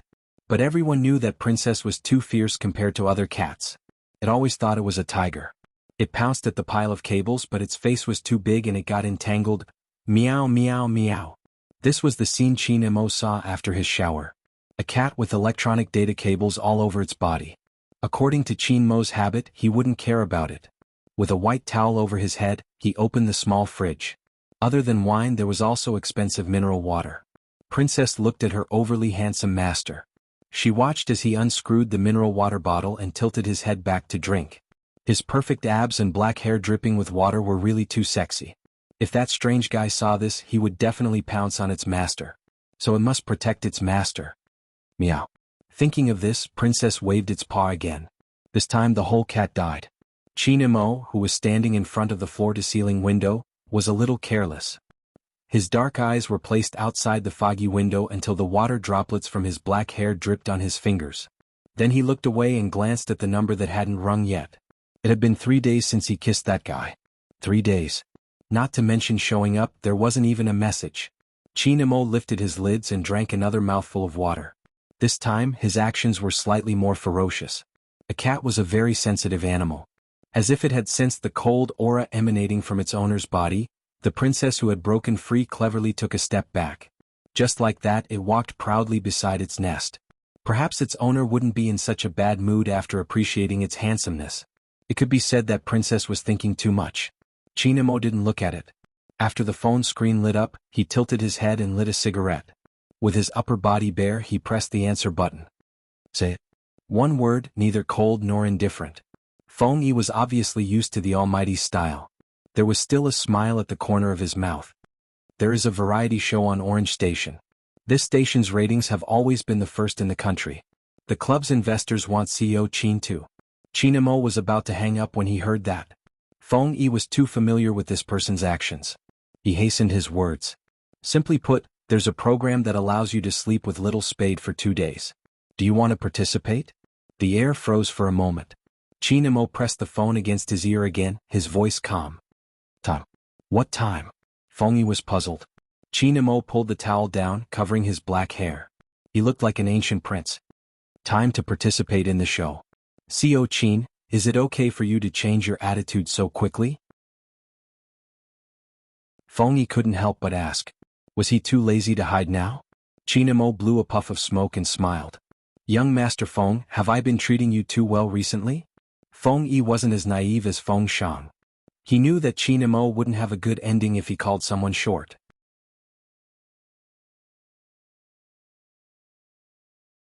Chapter 703. Qin Mo took a puff. Who arranged the script? Old way. Feng Yi tugged at his tie. I just had a drink with him and managed to get some information out of him. Qin Mo extinguished his cigarette. Your alcohol tolerance isn't at its limit. You don't know how much I can drink, how can I possibly reach my limit? Feng Yi was best at discussing business at the dining table. Qin Mo replied faintly, then let's go for another drink and get him to add more intimate scenes.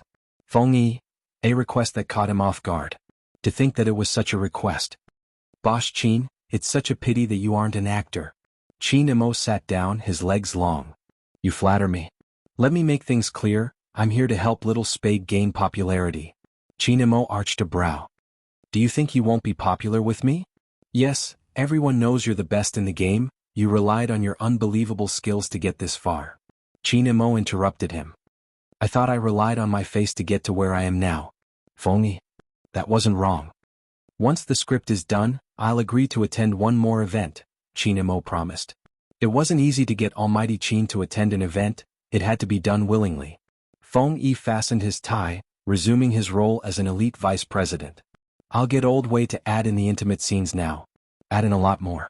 He hung up. Qin Mo's gaze swept over another number. He even glanced at the WeChat profile picture. Since it wasn't enough, he would continue. When Qin Mo reached for the water, he paused abruptly. His gaze swept over his wrist, his dark eyes glistening like jewels, deep and unfathomable. The next day, the first call she received was from Lawyer Bai. I don't have to do anything about the Wu family anymore. Closing the documents, his spectacles flashed.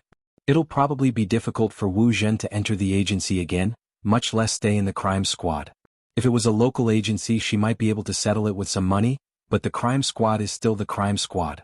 Moreover, the Qin family seems to have made a move. As a business partner, shouldn't you tell me why the Qin family helped you? Bojiu smiled.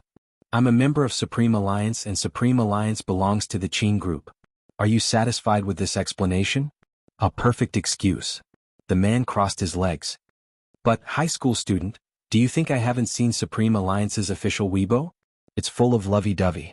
In the past, Bojiu could still confidently say that it was a brotherly relationship. Now, Bojiu remained silent. Lawyers usually stop where they're going. This was especially true for those with the surname Bai. Bojiu didn't have to think to know that the Almighty had taught Officer Wu a lesson. However, there were some things that Boss Bai was wrong about. It was because the key case investigation unit was different. The Almighty wouldn't allow anyone to use their power to destroy it. The reason why some people feared the crime squad was because it hadn't been corrupted. Officer Wu's actions didn't just challenge the bottom line. Bojiu stood up, walking towards the machine and was about to head down. Her phone rang again.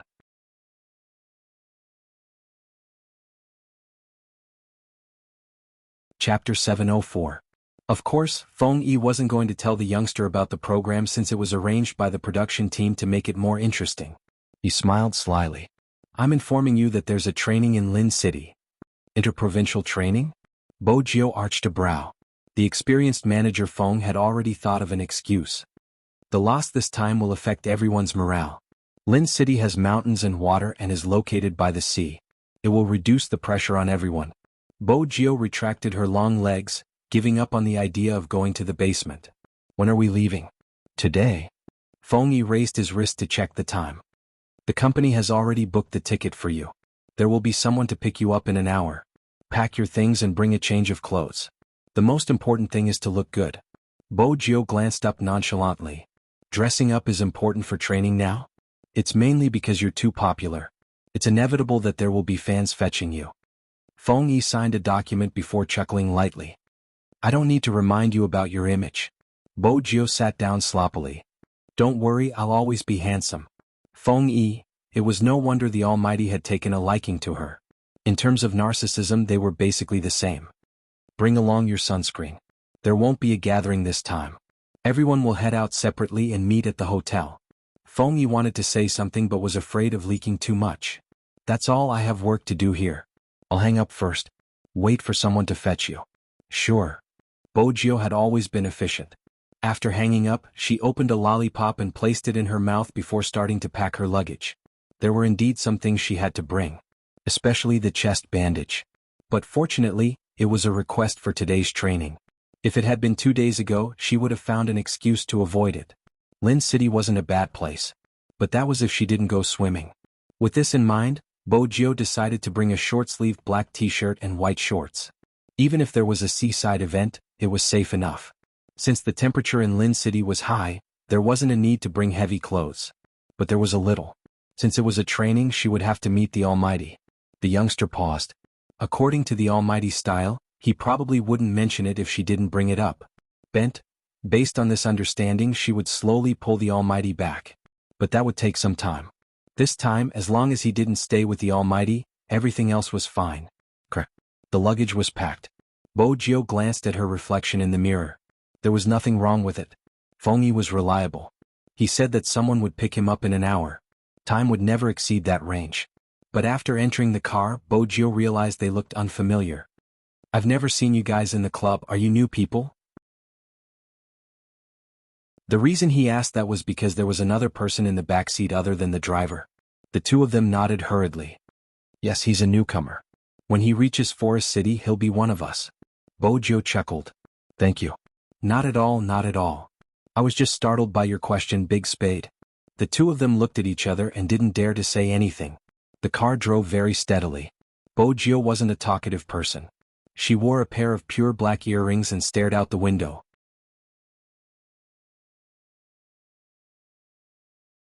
Chapter 705. They entered the airport, went through security and checked in. Bojo stood in front of the cameraman while she was doing all this. No one would be able to tell from this angle. The scene was perfect, especially when the youngster lowered his lids and smiled faintly as he thanked the staff. His back view was 100 points. The cameraman had a premonition that when this scene was shown on the big screen, it would definitely cause a bunch of fans to bubble with happiness. He had been in the industry for a long time and had photographed many famous celebrities. Even those in the industry didn't look as good without makeup as the youngster. More importantly, his attitude was different. The youngster didn't intentionally express anything, but it was precisely because of this naturalness that he stood out from the rest. But it would be a waste of words. He still had to rely on his face. The youngster was handsome, especially when he held the boarding pass in his mouth. If he added a pair of ears, he would definitely be handsome. It was a pity that he couldn't film to his heart's content. Bojo didn't notice the cameraman's thoughts. In fact, most people wouldn't think they were filming a show. It wasn't the first time they were doing training. There wouldn't be any suspicions. There would usually be a coffee shop in the airport. Bojo didn't forget to buy 3 cups when she wanted to drink. She hung the straw while glancing at the boarding gate. When it was time, she lifted the black luggage. From the beginning to the end, his actions were all very handsome. But the cameraman and storyboard director noticed that the youngster didn't seem to like talking. It was one thing to be polite and another to like to talk. Wouldn't this create a variety show effect? Ordinary viewers knew that they had to talk more when they were on the show. Only then would it be interesting. If Spadesy didn't say anything, what was there to watch? The storyboard director glanced at the hot cocoa the youngster had bought for her, her voice muffled. I haven't seen such a person in a long time. Those who had been in the industry for a long time knew what the director was talking about. The cameraman lowered his head with a smile. You want to support him? I'm just a small director, who can I support? The woman laughed lightly. Actually, many people have bought drinks for me. After finding out about my identity, they treated me well. The cameraman nodded. He still doesn't know our identity. I investigated him, fans splashed Coke on him. The woman flicked the paper cup. I thought he was the kind of person who looked good on the outside.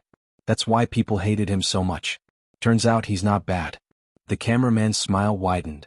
With such an evaluation from you, even if he doesn't say anything, he'll still create a variety effect. Don't underestimate a storyboard director, especially one from a variety show. Whether or not they could become popular depended on their background and investments. But how could the audience like it?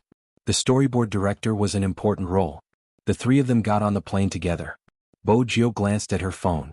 She was about to send Feng Shang and the others a text to ask them when their flights were. When the cameraman saw this, he immediately said, "The plane is about to take off. It's better to switch it off." Bojo didn't deviate from the norm, although she always had her phone on when she was flying in a small plane overseas. However, there was a plane full of people here. Cooperating with others was the most basic form of respect. The plane took 2 hours from takeoff to landing. The hotel was also arranged.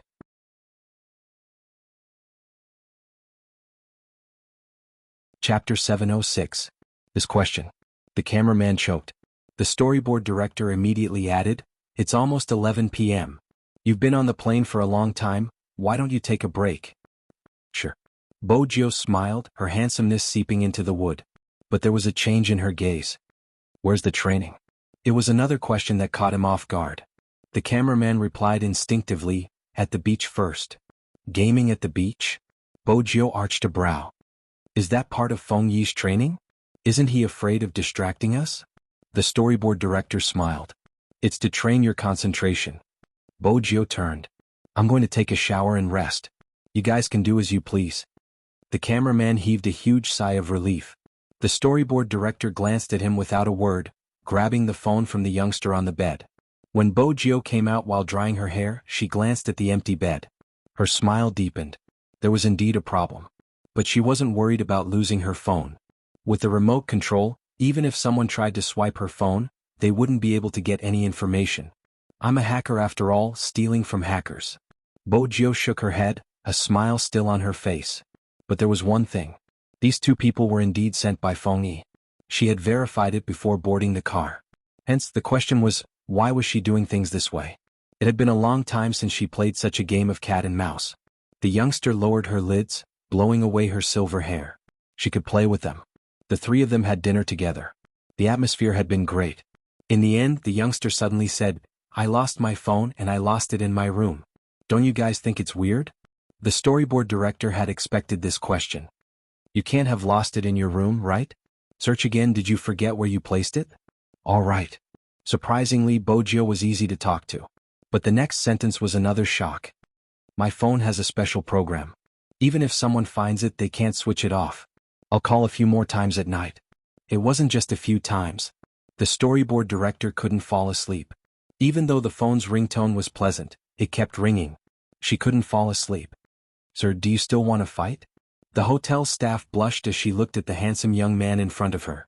Bojo smiled lazily. We'll continue at 1 p.m. So late at night? What? Bojo smiled mischievously. That's because that's when humans want to rest the most. The waitress expressed that she did not understand, but the young man gave her a lot of money and she worked the night shift, so this job was not bad. After Bojo was done, she walked back to her room. This time, she was really curious about the other party's goal. Perhaps it should be Feng Yi's purpose. In short, this was not a group training. 6 o'clock in the morning, the youth lying on the soft bed was still fast asleep. Usually at this hour, no one would get up. Except for the old men and women who got up early to go for a walk. But variety shows were different. This time, other than the storyboard director and cameraman, there were two more people, one of whom was in charge of clappers. The lights are in place. The time is okay. Let's go. The moment the storyboard director finished her sentence, someone used the room card to open the door.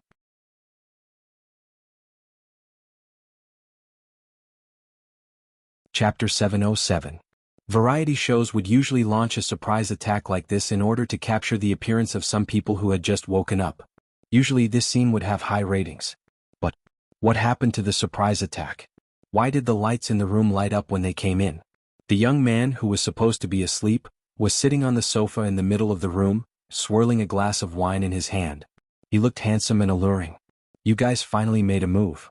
But after saying this, Bojo paused. She hadn't expected him to come in with a video camera. She hadn't expected that to happen. His undisguised shock was successfully recorded by the cameraman on the screen. Bojo arched a brow. What's going on? We also want to know what happened to you. Can't you just obediently lie on the bed like a little prince who has just woken up? What was he doing attacking so early in the morning? I want to take a picture of your sleeping face. The storyboard director sighed. You look very bare-faced and sleepy. Sorry, I didn't let you achieve your goal. Bojo glanced at them. Is this a show? Such a high IQ. The storyboard director smiled bitterly.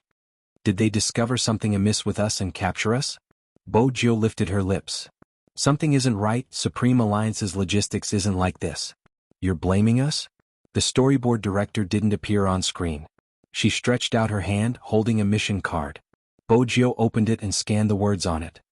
Spade Z, welcome to the treasure hunt. The first mission you need to complete is to wake up your partner. Bojo tilted her head. I have a partner? Tell me, who was the other person that was tricked by that fox Feng Yi? You'll have to find it yourself. The storyboard director had a serious expression. We don't know who it is either. Bojo smiled faintly. Beauty, be more sincere. It's useless to call me a beauty. The storyboard director blushed, but her rationality remained. Go, there's not much time left. His room number is on the mission card. What did it feel like to be forced to participate in a variety show and not be able to just leave like that?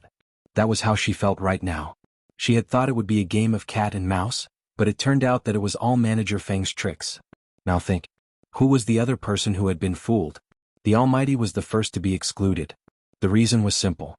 Bojo didn't think the Great Fox would have the guts to fool the Almighty. Could be Lin Feng or Coco. Programs like this usually focused on looks. It wasn't possible for Yun Hu. Both of their attributes were so strong. The venue would be cold. Variety shows should look at the effects of variety shows. Bojo pondered as she walked. holding the mission card in her hand. The way she lowered her head was surprisingly cute. The photographer was very happy this time. This room? Bojio pointed at the door. The storyboard director nodded. Bojio smiled faintly. Before we enter, can you pass me my phone? I'm not used to not having any electronic devices on me. When did you know I was the one who took it? The storyboard director glared. Bojio thought for a moment. During dinner yesterday. The storyboard director. She had been listening to the ringtone all night. What? Cell phones and wallets will be confiscated, as will those of other members. With this explanation, Bojio understood. Since the other person was as unlucky as her, it didn't matter if she didn't have a phone. Time, take note of the time, the director reminded softly.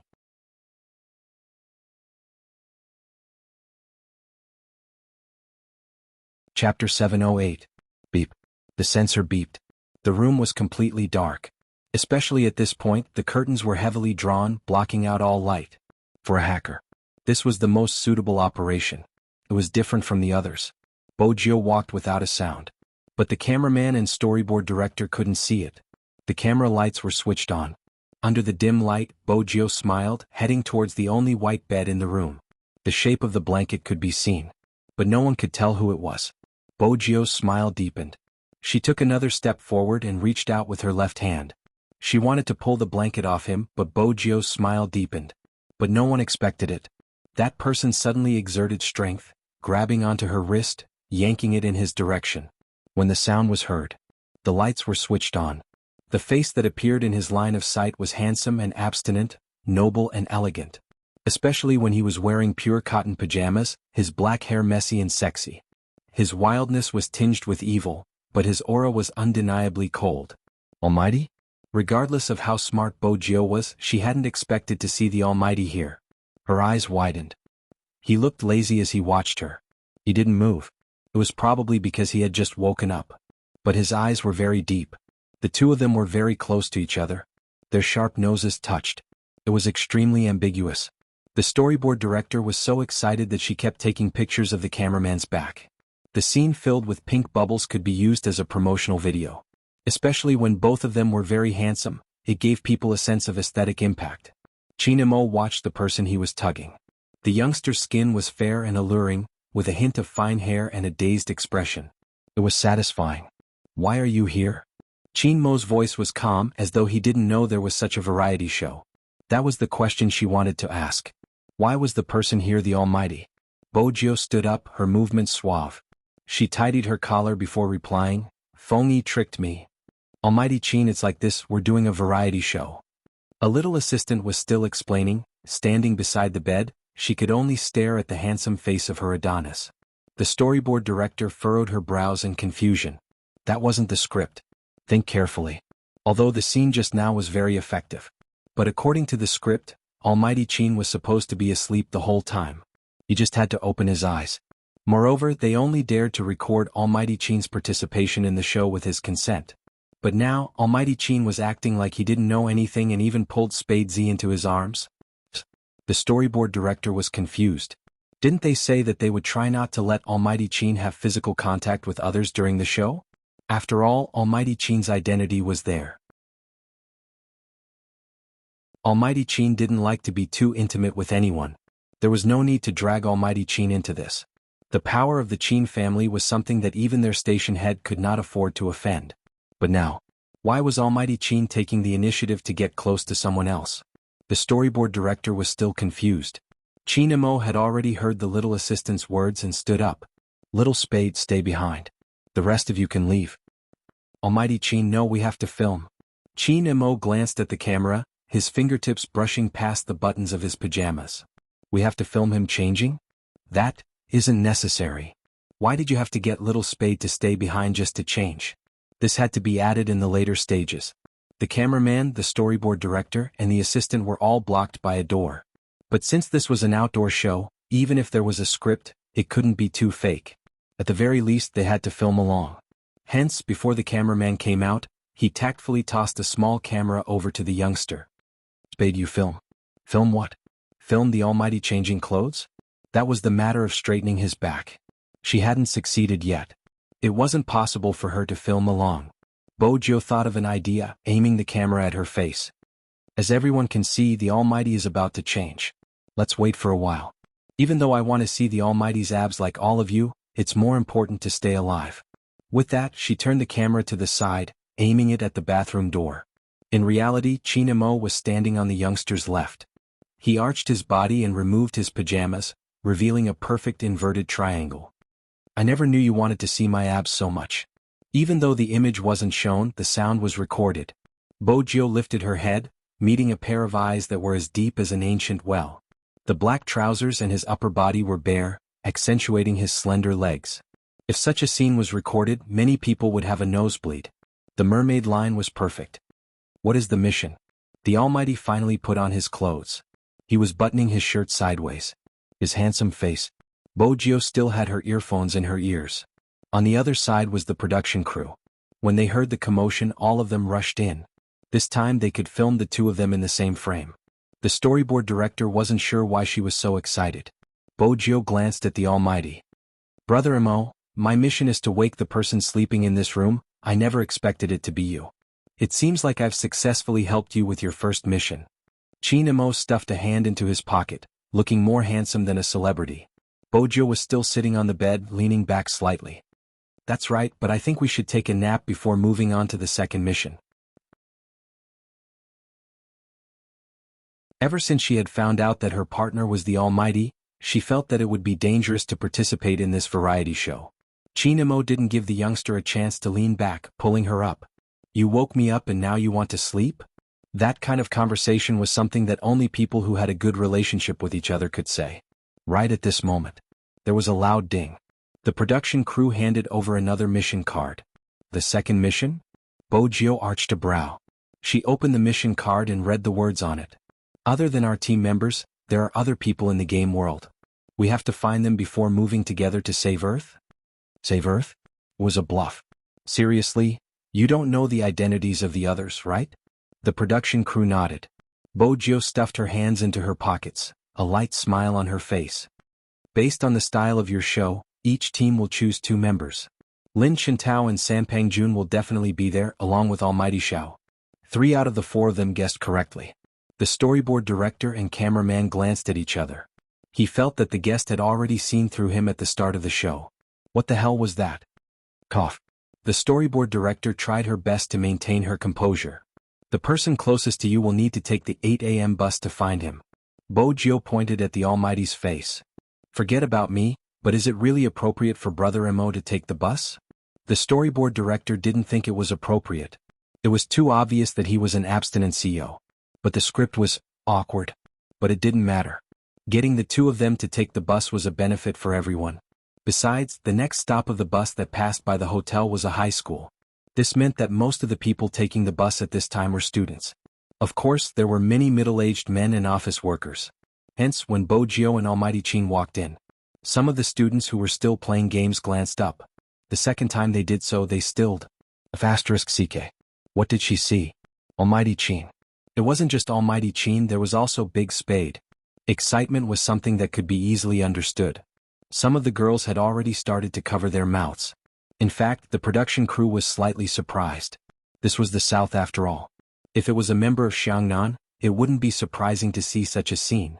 Supreme Alliance was far in the north after all. Almighty Chin, it's Almighty Chin. Hurry and take a picture. I don't think it's a mistake. How could Almighty Chin appear here and take the bus? It can't be wrong, the person standing beside him is my Big Spade. There weren't many fans, just a few students playing games. Hence, the scene wasn't too chaotic. One of the office workers asked, "Which celebrity is he? He looks rather handsome." I don't know, that's weird, I've never seen him on TV before. The students wanted to educate them about the esports world, but after some thought, they decided against it. They were too busy to post it on their WeChat moments. More importantly, it wasn't just photos. He could still hear the conversation between the 2 men. The fans couldn't be happier. Forest Park, Brother Mo, who do you think would choose such a place to meet us? It was probably related to Lin City.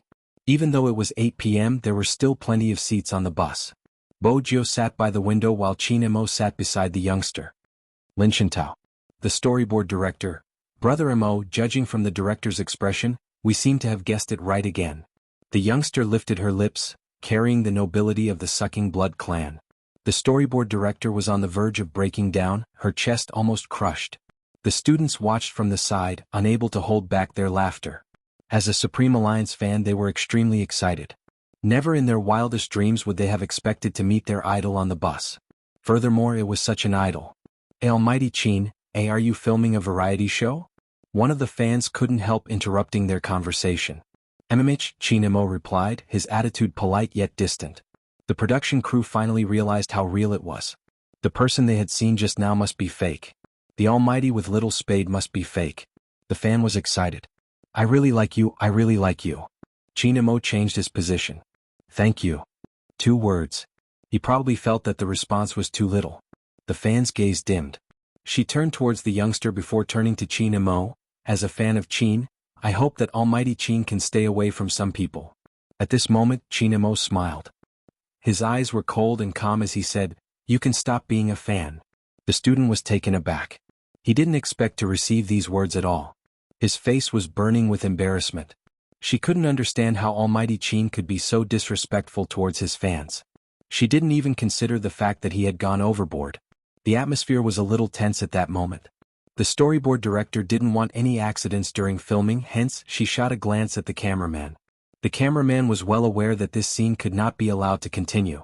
We'll alight early and change to another bus. The other students wanted to change as well. The original benefits were gone just like that. Why had that person interfered with Almighty Chin's friendship? Honestly, Almighty Chin's fans weren't like that. They knew that Almighty Chin was filming and had interrupted once because he liked him.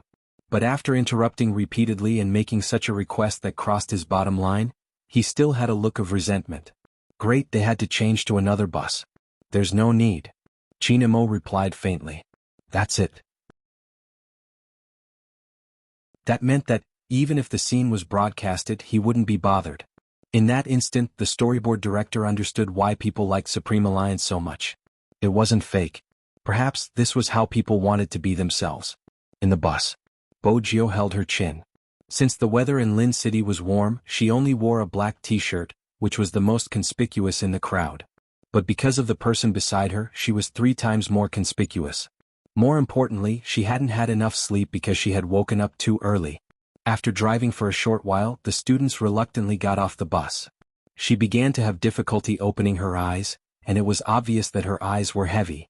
When Chinemo tilted his head, he saw the youngster nodding down bit by bit. Actually, at this moment the cameraman had already switched off his camera. He had waited until they reached the location. But in front of the camera, Almighty Chin reached out, placing his hand on the youngster's forehead. That kind of movement, when it appeared incomparably clearly. As the cameraman, he could only conclude one thing. They didn't seem to need to be a CP. Her every move was full of familiarity and love. If such a video was released, it would definitely cause some CP fans to cry out. And that wasn't the end. The youngster didn't seem to be completely asleep. She opened her eyes once, calling out, "Brother Emo." Almighty Chin agreed. The youngster leaned over, looking like a prince when he fell asleep. Especially since his head was resting on Almighty Chin's shoulder. Everyone knew how handsome and photogenic Almighty Chin was. The storyboard director started to get excited again, patting the cameraman's back repeatedly. There was no way the cameraman wouldn't record such good material. Especially when Almighty Chin tilted his head over, watching the head sliding down his shoulder. Without a second thought, he held the youngster's face, a faint smile on his lips. He seemed to be saying it intentionally for the audience. Your skin is really smooth. The storyboard director.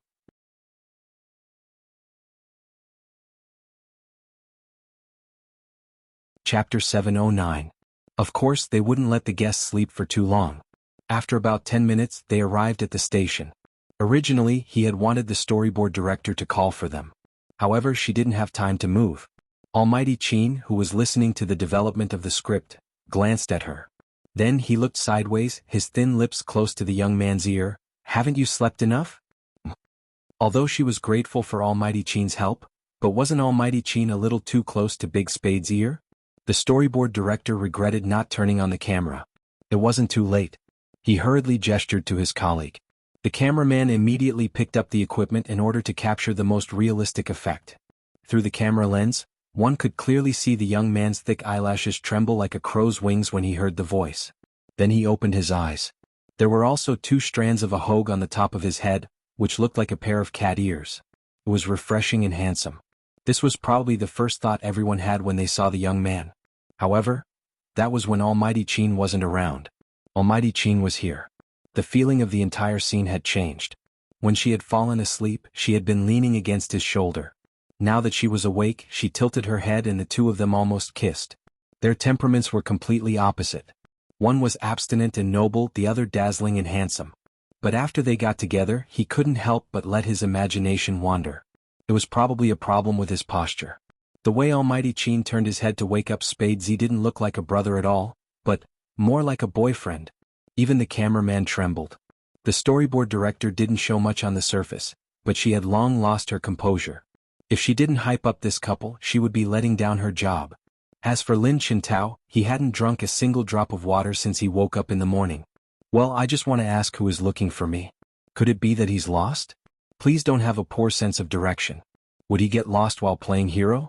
Hey, why are you guys ignoring me? Say something. Otherwise, I won't play with you anymore. Are you guys really not going to talk? Alright, I'll ask you one last question. Is the person who comes more handsome than me? The cameraman glanced at his image and looked up at the sky silently. What should he do? After the program was broadcast, would there be a lot of people who would leave the fan club? They really didn't think that the rumored #1 assassin in the entire server would be so talkative. In this style, the cameraman focused on Lin Chintao once again. Almighty Lin immediately opened the cyan umbrella in his hands and really put on an assassin's outfit, which was an ancient costume. If the person who comes to pick me up is too ugly, just tell him to go back. I'm afraid he'll cry after seeing me. Cameraman. You really think too much. Originally he was having a great time playing by himself. But Lin Chintao saw a bus pass in front of him. Furthermore, he was very familiar with the 2 people on the bus. How could they not be familiar with each other in the WeChat group? It's the 2 of them? Lin Chintao's gasp was captured by the cameraman. Lin Chintao was in disbelief. When has Qin Mo ever participated in a variety show? The whole world knows he doesn't show his face. Where did your production team find a fake product?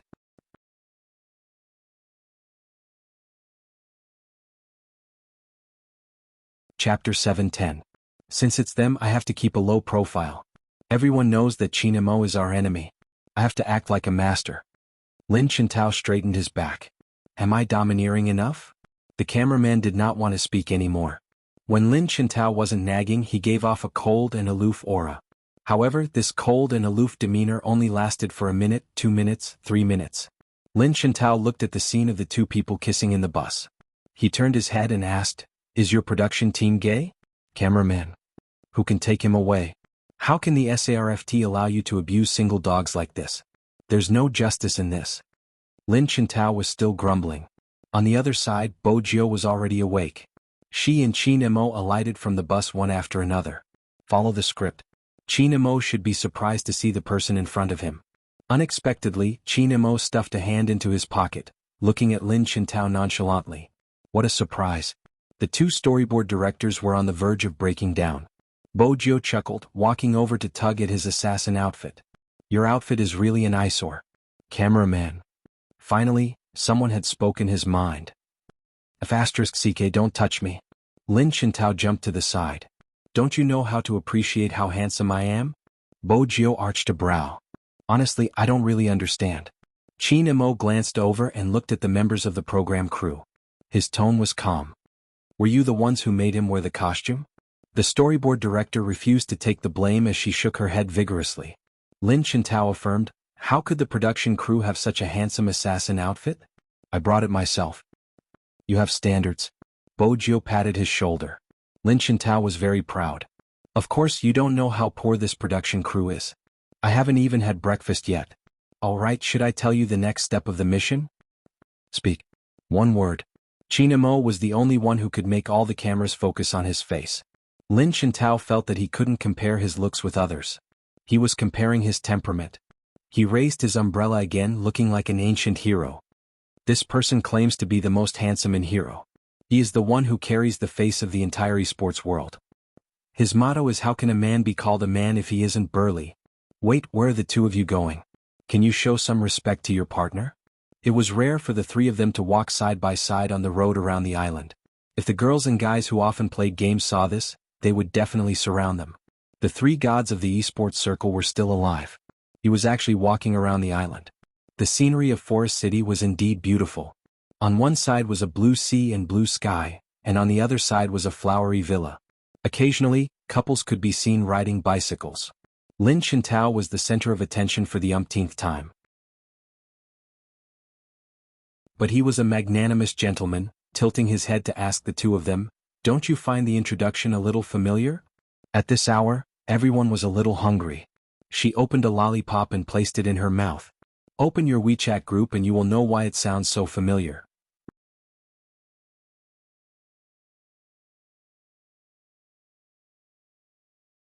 Chapter 7:11.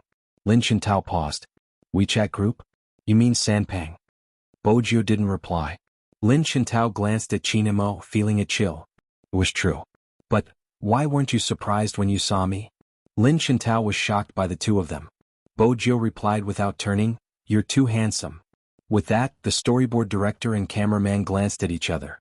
Both of them remembered how Spade Z and Almighty Chin had guessed the guest. The naive Lin Chintao replied, "Little Spade, as long as you maintain your truthfulness, we can be best friends for life." Ah. Bojio paused. "I can't believe I lost to him. I'll win it back for you in a while." Chin Mo's voice was calm, but the way he pulled the youngster over seemed extremely intimate. "Look ahead when you walk, don't turn back all the time." Bojio chewed on her lollipop. "Oh," she replied obediently. The entire crew felt the same way. Almighty Chin wasn't participating with his crew, he was bringing a boyfriend. Lin Chintao also felt like he was the third wheel, but he still had to ask, "Don't tell me your production team only hired guys?" The storyboard director nodded. Lin Chintao turned. "Aren't you going to admit it's a gay show?" The cameraman, "I think I'm looking at the most handsome man in esports." Bojio paused, stuffing a hand into her pocket as she watched the scene unfold before her. Those who weren't in the know would assume Uncle Bird had made an appearance since Sanpang was dressed in gold and silver and was driving a red Lamborghini. Beside him, Almighty Xiao was the truly handsome one. With his gold-rimmed spectacles pushed up, he looked like a Prince Charming. Sanpang was probably trying to attract the cameraman's attention, blowing his 3 strands of hair confidently. When he caught sight of Chinamo, he exploded. "Archenemy." The crew. The next second, Sanpang caught sight of Bojio. "Little Spade, I miss you so much. Come to Xiangnan, we can give you everything except for the vice-captain position." The storyboard director had no choice but to whisper, "We thought you guys weren't familiar with each other since you haven't spoken much in the competition."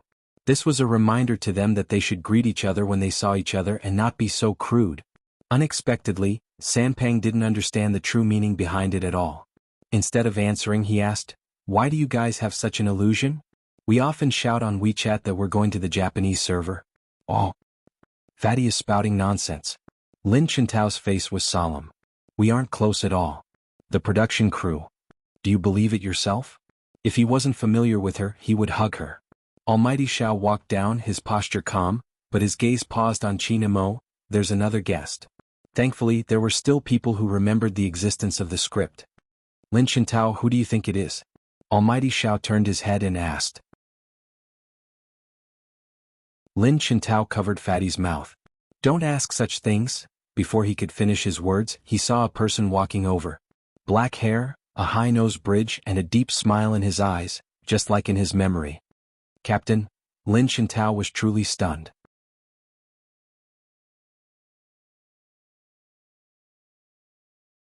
Chapter 7:12. Bojio arched a brow. He wasn't their captain during the competition. Indeed, it wasn't him. Chinamo tilted his head, glancing at the person. "He is their former captain, Rao Rong." Former captain. Didn't that mean he had retired? Bojio glanced over. Someone whose name the Almighty remembered had to be skilled. "I'm back." He smiled at Lin Chintao. "I'm back again." It was just a few words, but it had a deep meaning. This was another arrangement by the production crew. Some people said that in the esports industry, there were only 3 people that could be considered the soul of a team. Supreme Alliance's Qin Mo, Xiangnan's Almighty Xiao. And this person Rao Rong. In reality, he was facing the same problem as Yin Wuyao. Older players would have to retire from the competition. This was the decision of the club and the investors. Some people felt that the current team was strong enough and it would be better to bring in some fresh blood than to keep the veterans. That was the competition with Supreme Alliance. They were suddenly struck with a realization. They had to get Rao Rong back. Without him they might lose in the future competitions. Of course at the start, no one had been able to contact Rao Rong.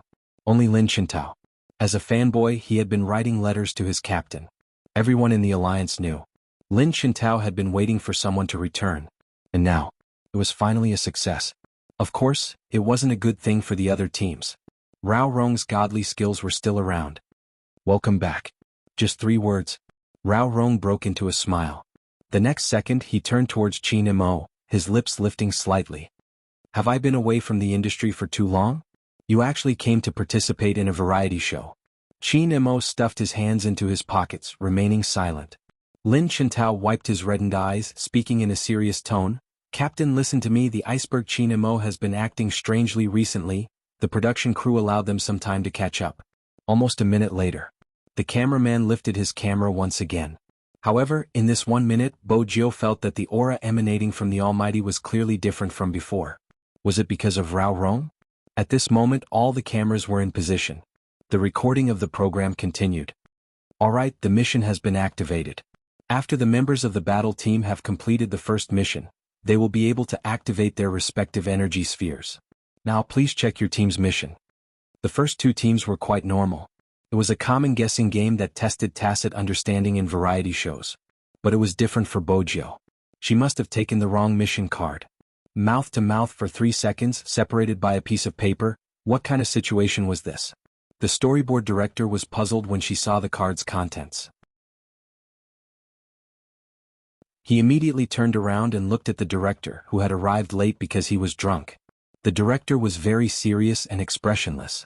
He couldn't possibly tell his subordinates that he was drunk by his old classmate and didn't know what mission he had changed, could he?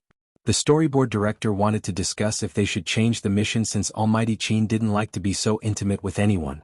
Qin Mo had already taken the mission card from the youngster's hand, his voice calm as he asked the person beside him, "Where's the paper?"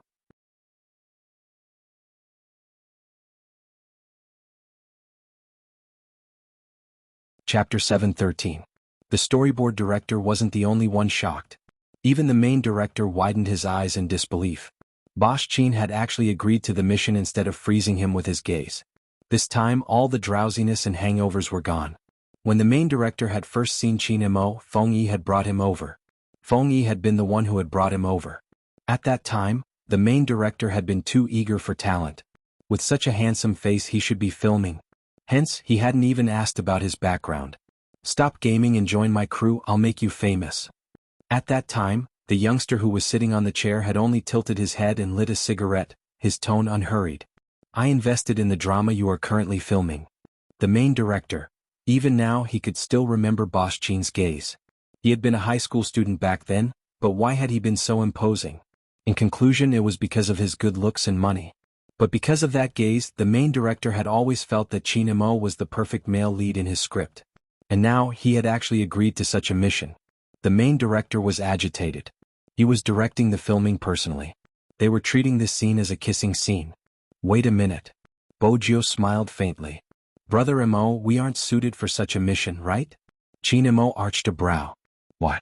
Do you think I'm taking advantage of you? I'm afraid your fans will say I'm taking advantage of you.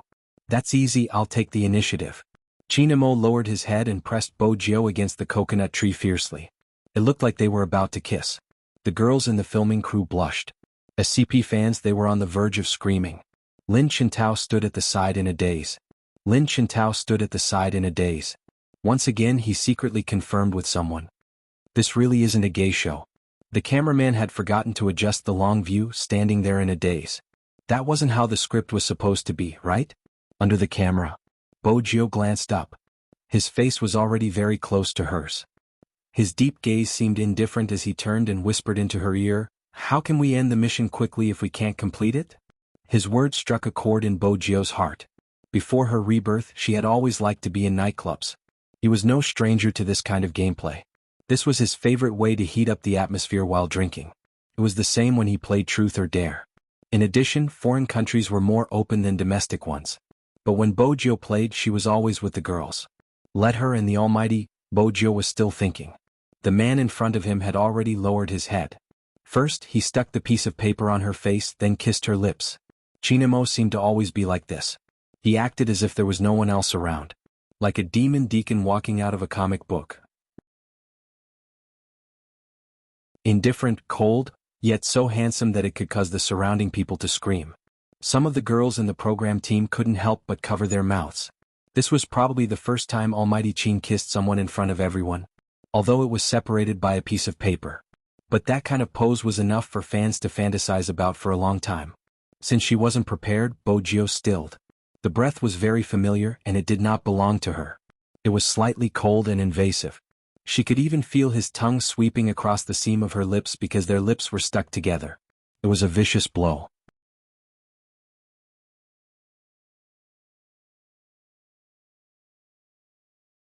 Chapter 7:14.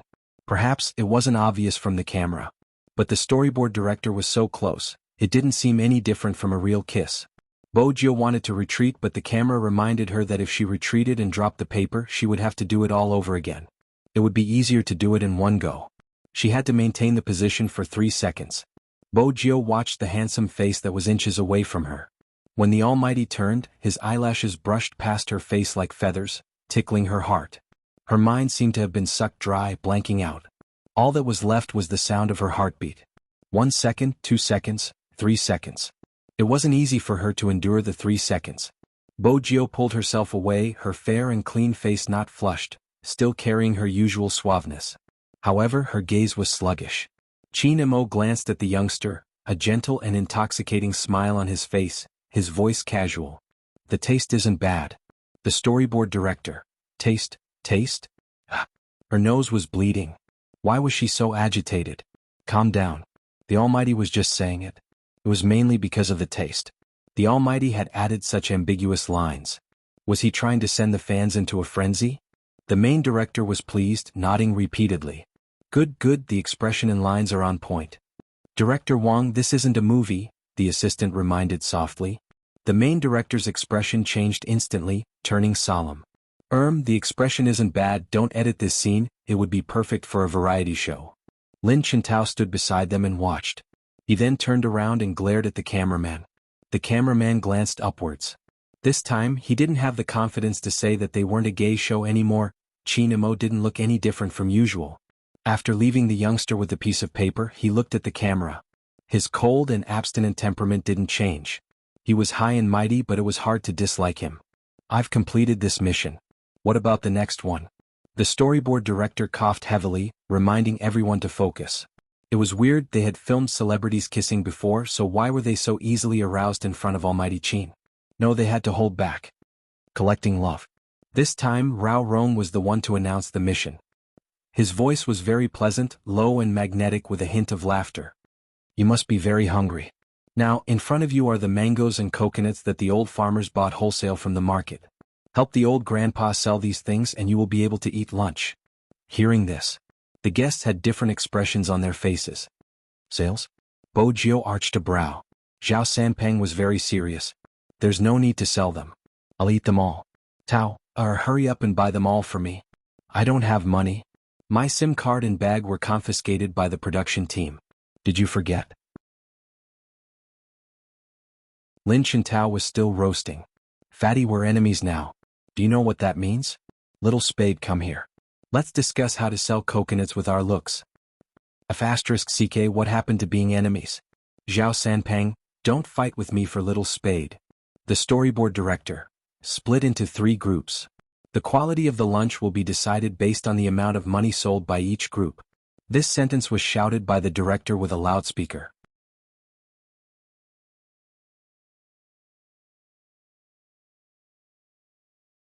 Chapter 7:15. Brother Mo, on the other side, the youngster had already escaped while the two of them were still bickering. With a hint of mischief in his handsomeness, he said, "Let's hurry up and pick a cart that's easy to push.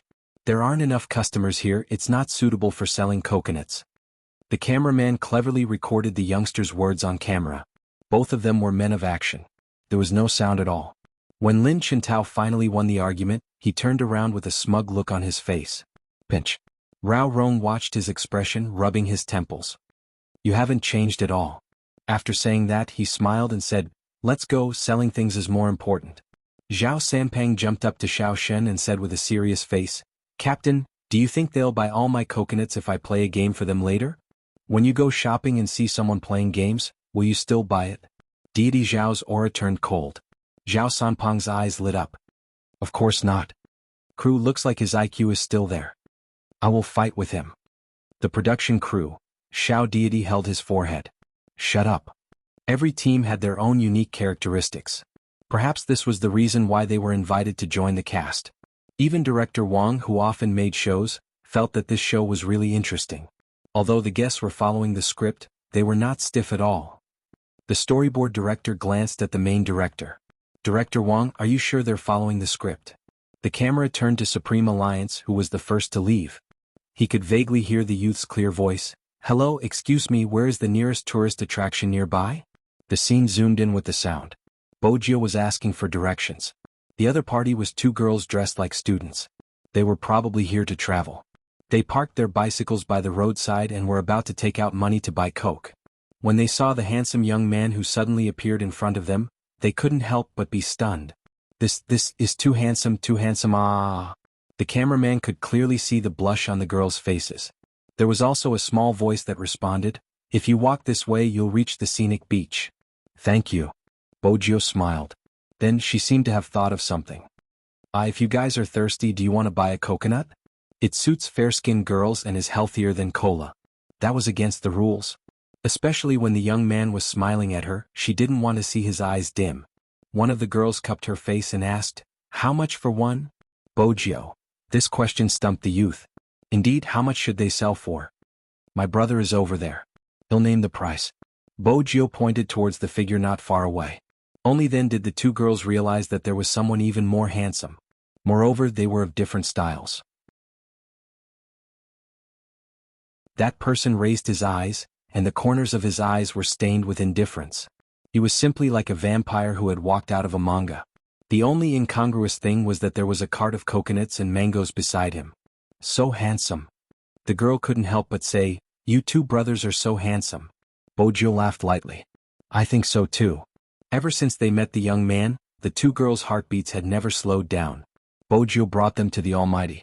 She wasn't sure if it was her imagination, but the Almighty's gaze seemed colder than before.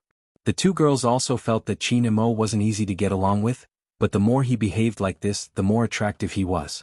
How could he be so handsome?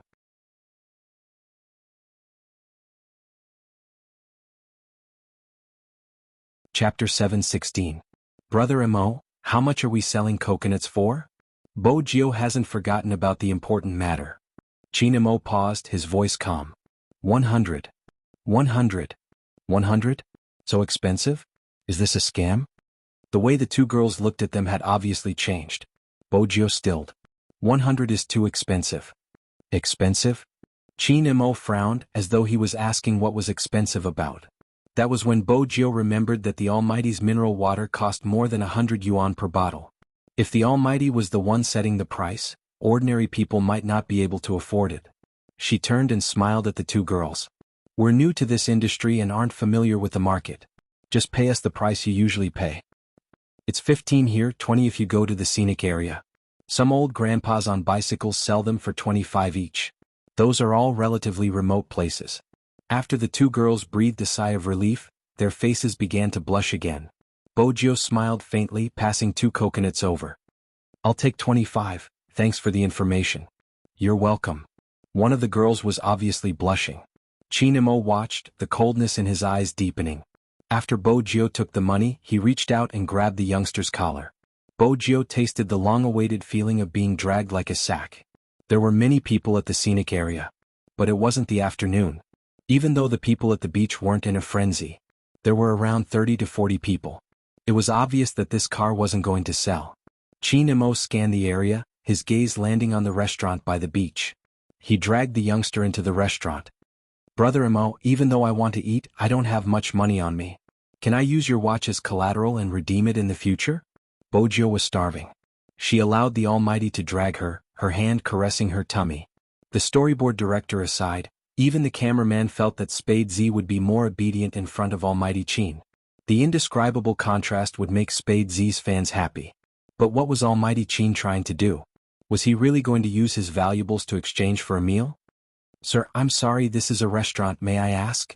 The receptionist was French and didn't speak Chinese. It was enough to tell that this restaurant was really high-end. Chinamo chuckled. From the moment he started to pronounce it, there was a hint of romance unique to French. She had a beautiful voice. The key was, what did Almighty Qin say? No one in the production team knew French.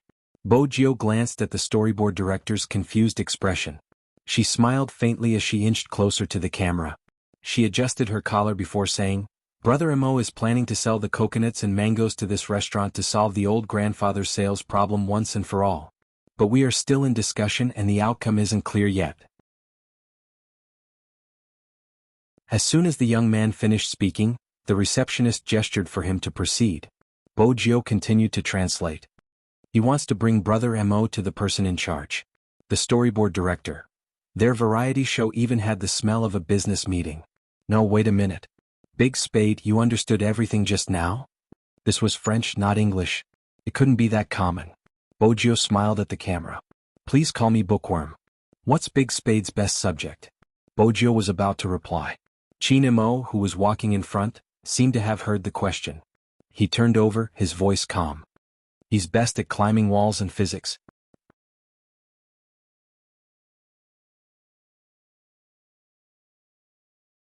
Chapter 717. She could still understand physics. Which subject was climbing walls? The storyboard director glanced at the youngster in confusion. Bo Jio didn't want to say anything. She was starting to suspect that the Almighty's confession had been a dream. Time trickled by. There wasn't anyone in Jiang City who didn't know about young Master Qin's business skills. In less than 10 minutes, Qin Mo walked out with the French shop manager. The manager was extremely passionate, thanking him repeatedly. He wasn't a local after all, and the French restaurant required the freshest fruits. French cuisine placed great emphasis on the use of ingredients. It was a famous saying that second-rate ingredients couldn't be used to create good dishes. French cuisine used local ingredients, which resulted in different tastes in the north and south. Hence, the most important thing was to eat the right food at the right time of the day. It would be best if someone could deliver the ingredients every day, especially the ones that had just been plucked from the ground. Then, they would be able to taste the ingredients. Bo Jio sat on the sofa lazily, a smile on her face as she watched the scene unfold. What should she do? The sight of the Almighty discussing business made her want to bring him home. It was just a show. In reality, there were many ways to sell the fruits. However, the Almighty had obviously chosen this one out of consideration for the elderly who were still dragging their carts around in such hot weather to sell coconuts. Qin Mo watched as the youngster sat there. Without hesitation, he walked over and placed a hand beside her ear. He lowered his body, his magnetic and lingering voice pleasant to the ears. "Hungry?" "A long time ago." Bo Jio lifted her lids, her gaze landing on the thin lips not far from her. She couldn't help but remember the paper separating them just now. She tilted her head to avoid his deep gaze. Qin Mo was about to raise his hand, but he retracted it. His gaze dimmed because of the youngster's repulsion. Qin Mo never revealed his emotions. Hence, in front of the camera, his handsome face was the main focus. No one noticed that in that moment, Qin Mo's pupils had constricted. Both the storyboard director and the cameraman could sense an obvious change in Almighty Qin's aura. It seemed much colder. "Lobster or steak, choose one." Qin Mo straightened his body and stuffed one hand into his pocket. In that instant, he seemed to have recovered his indifference that kept people at arm's length. This seemed to be the Almighty Qin they knew.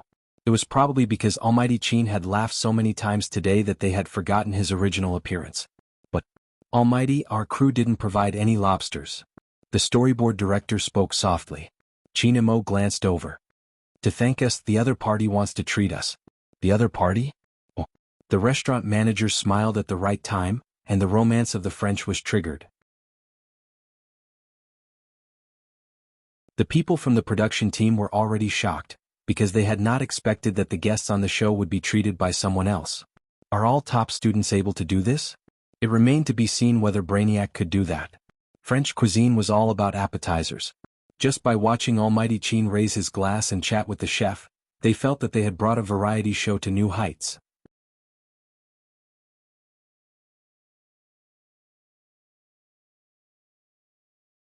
Chapter 7:18. The storyboard director glanced over at Almighty Qin. Since he had been watching them, she didn't dare to be too loud. It's with the main director. The production team won't be broadcasting it, it's just for you.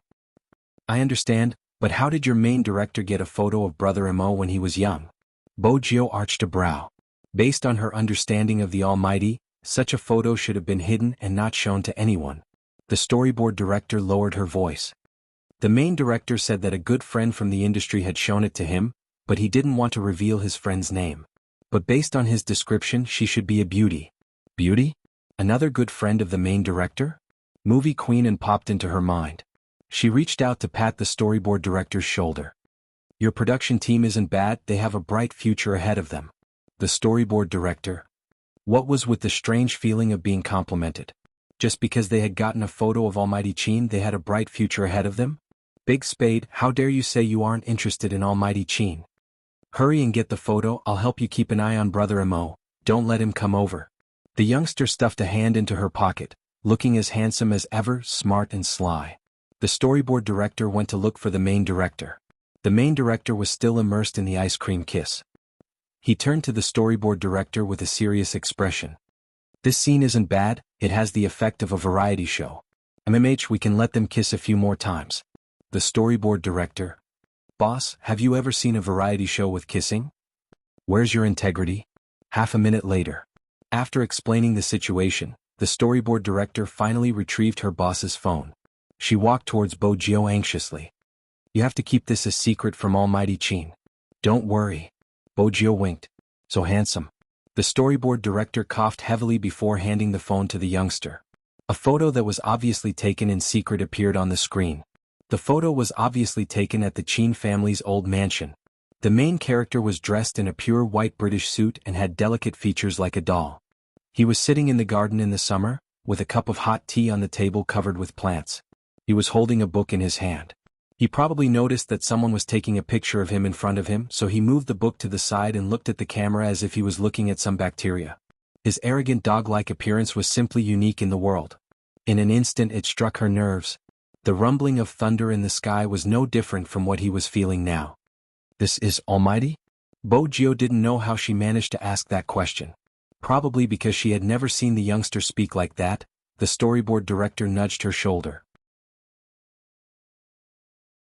Were you touched by the Almighty's cuteness? It wasn't just cuteness.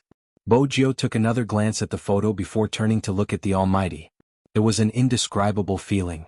The storyboard director continued, the Almighty's cuteness when he was young would make anyone want to rub his head and kiss his cheeks. Bojio took a moment to recall the incident. That day, her father had suddenly wanted to introduce her to a friend of the same age. That in itself was strange enough. Since she had only been around the keyboard since young, she wasn't good at making friends.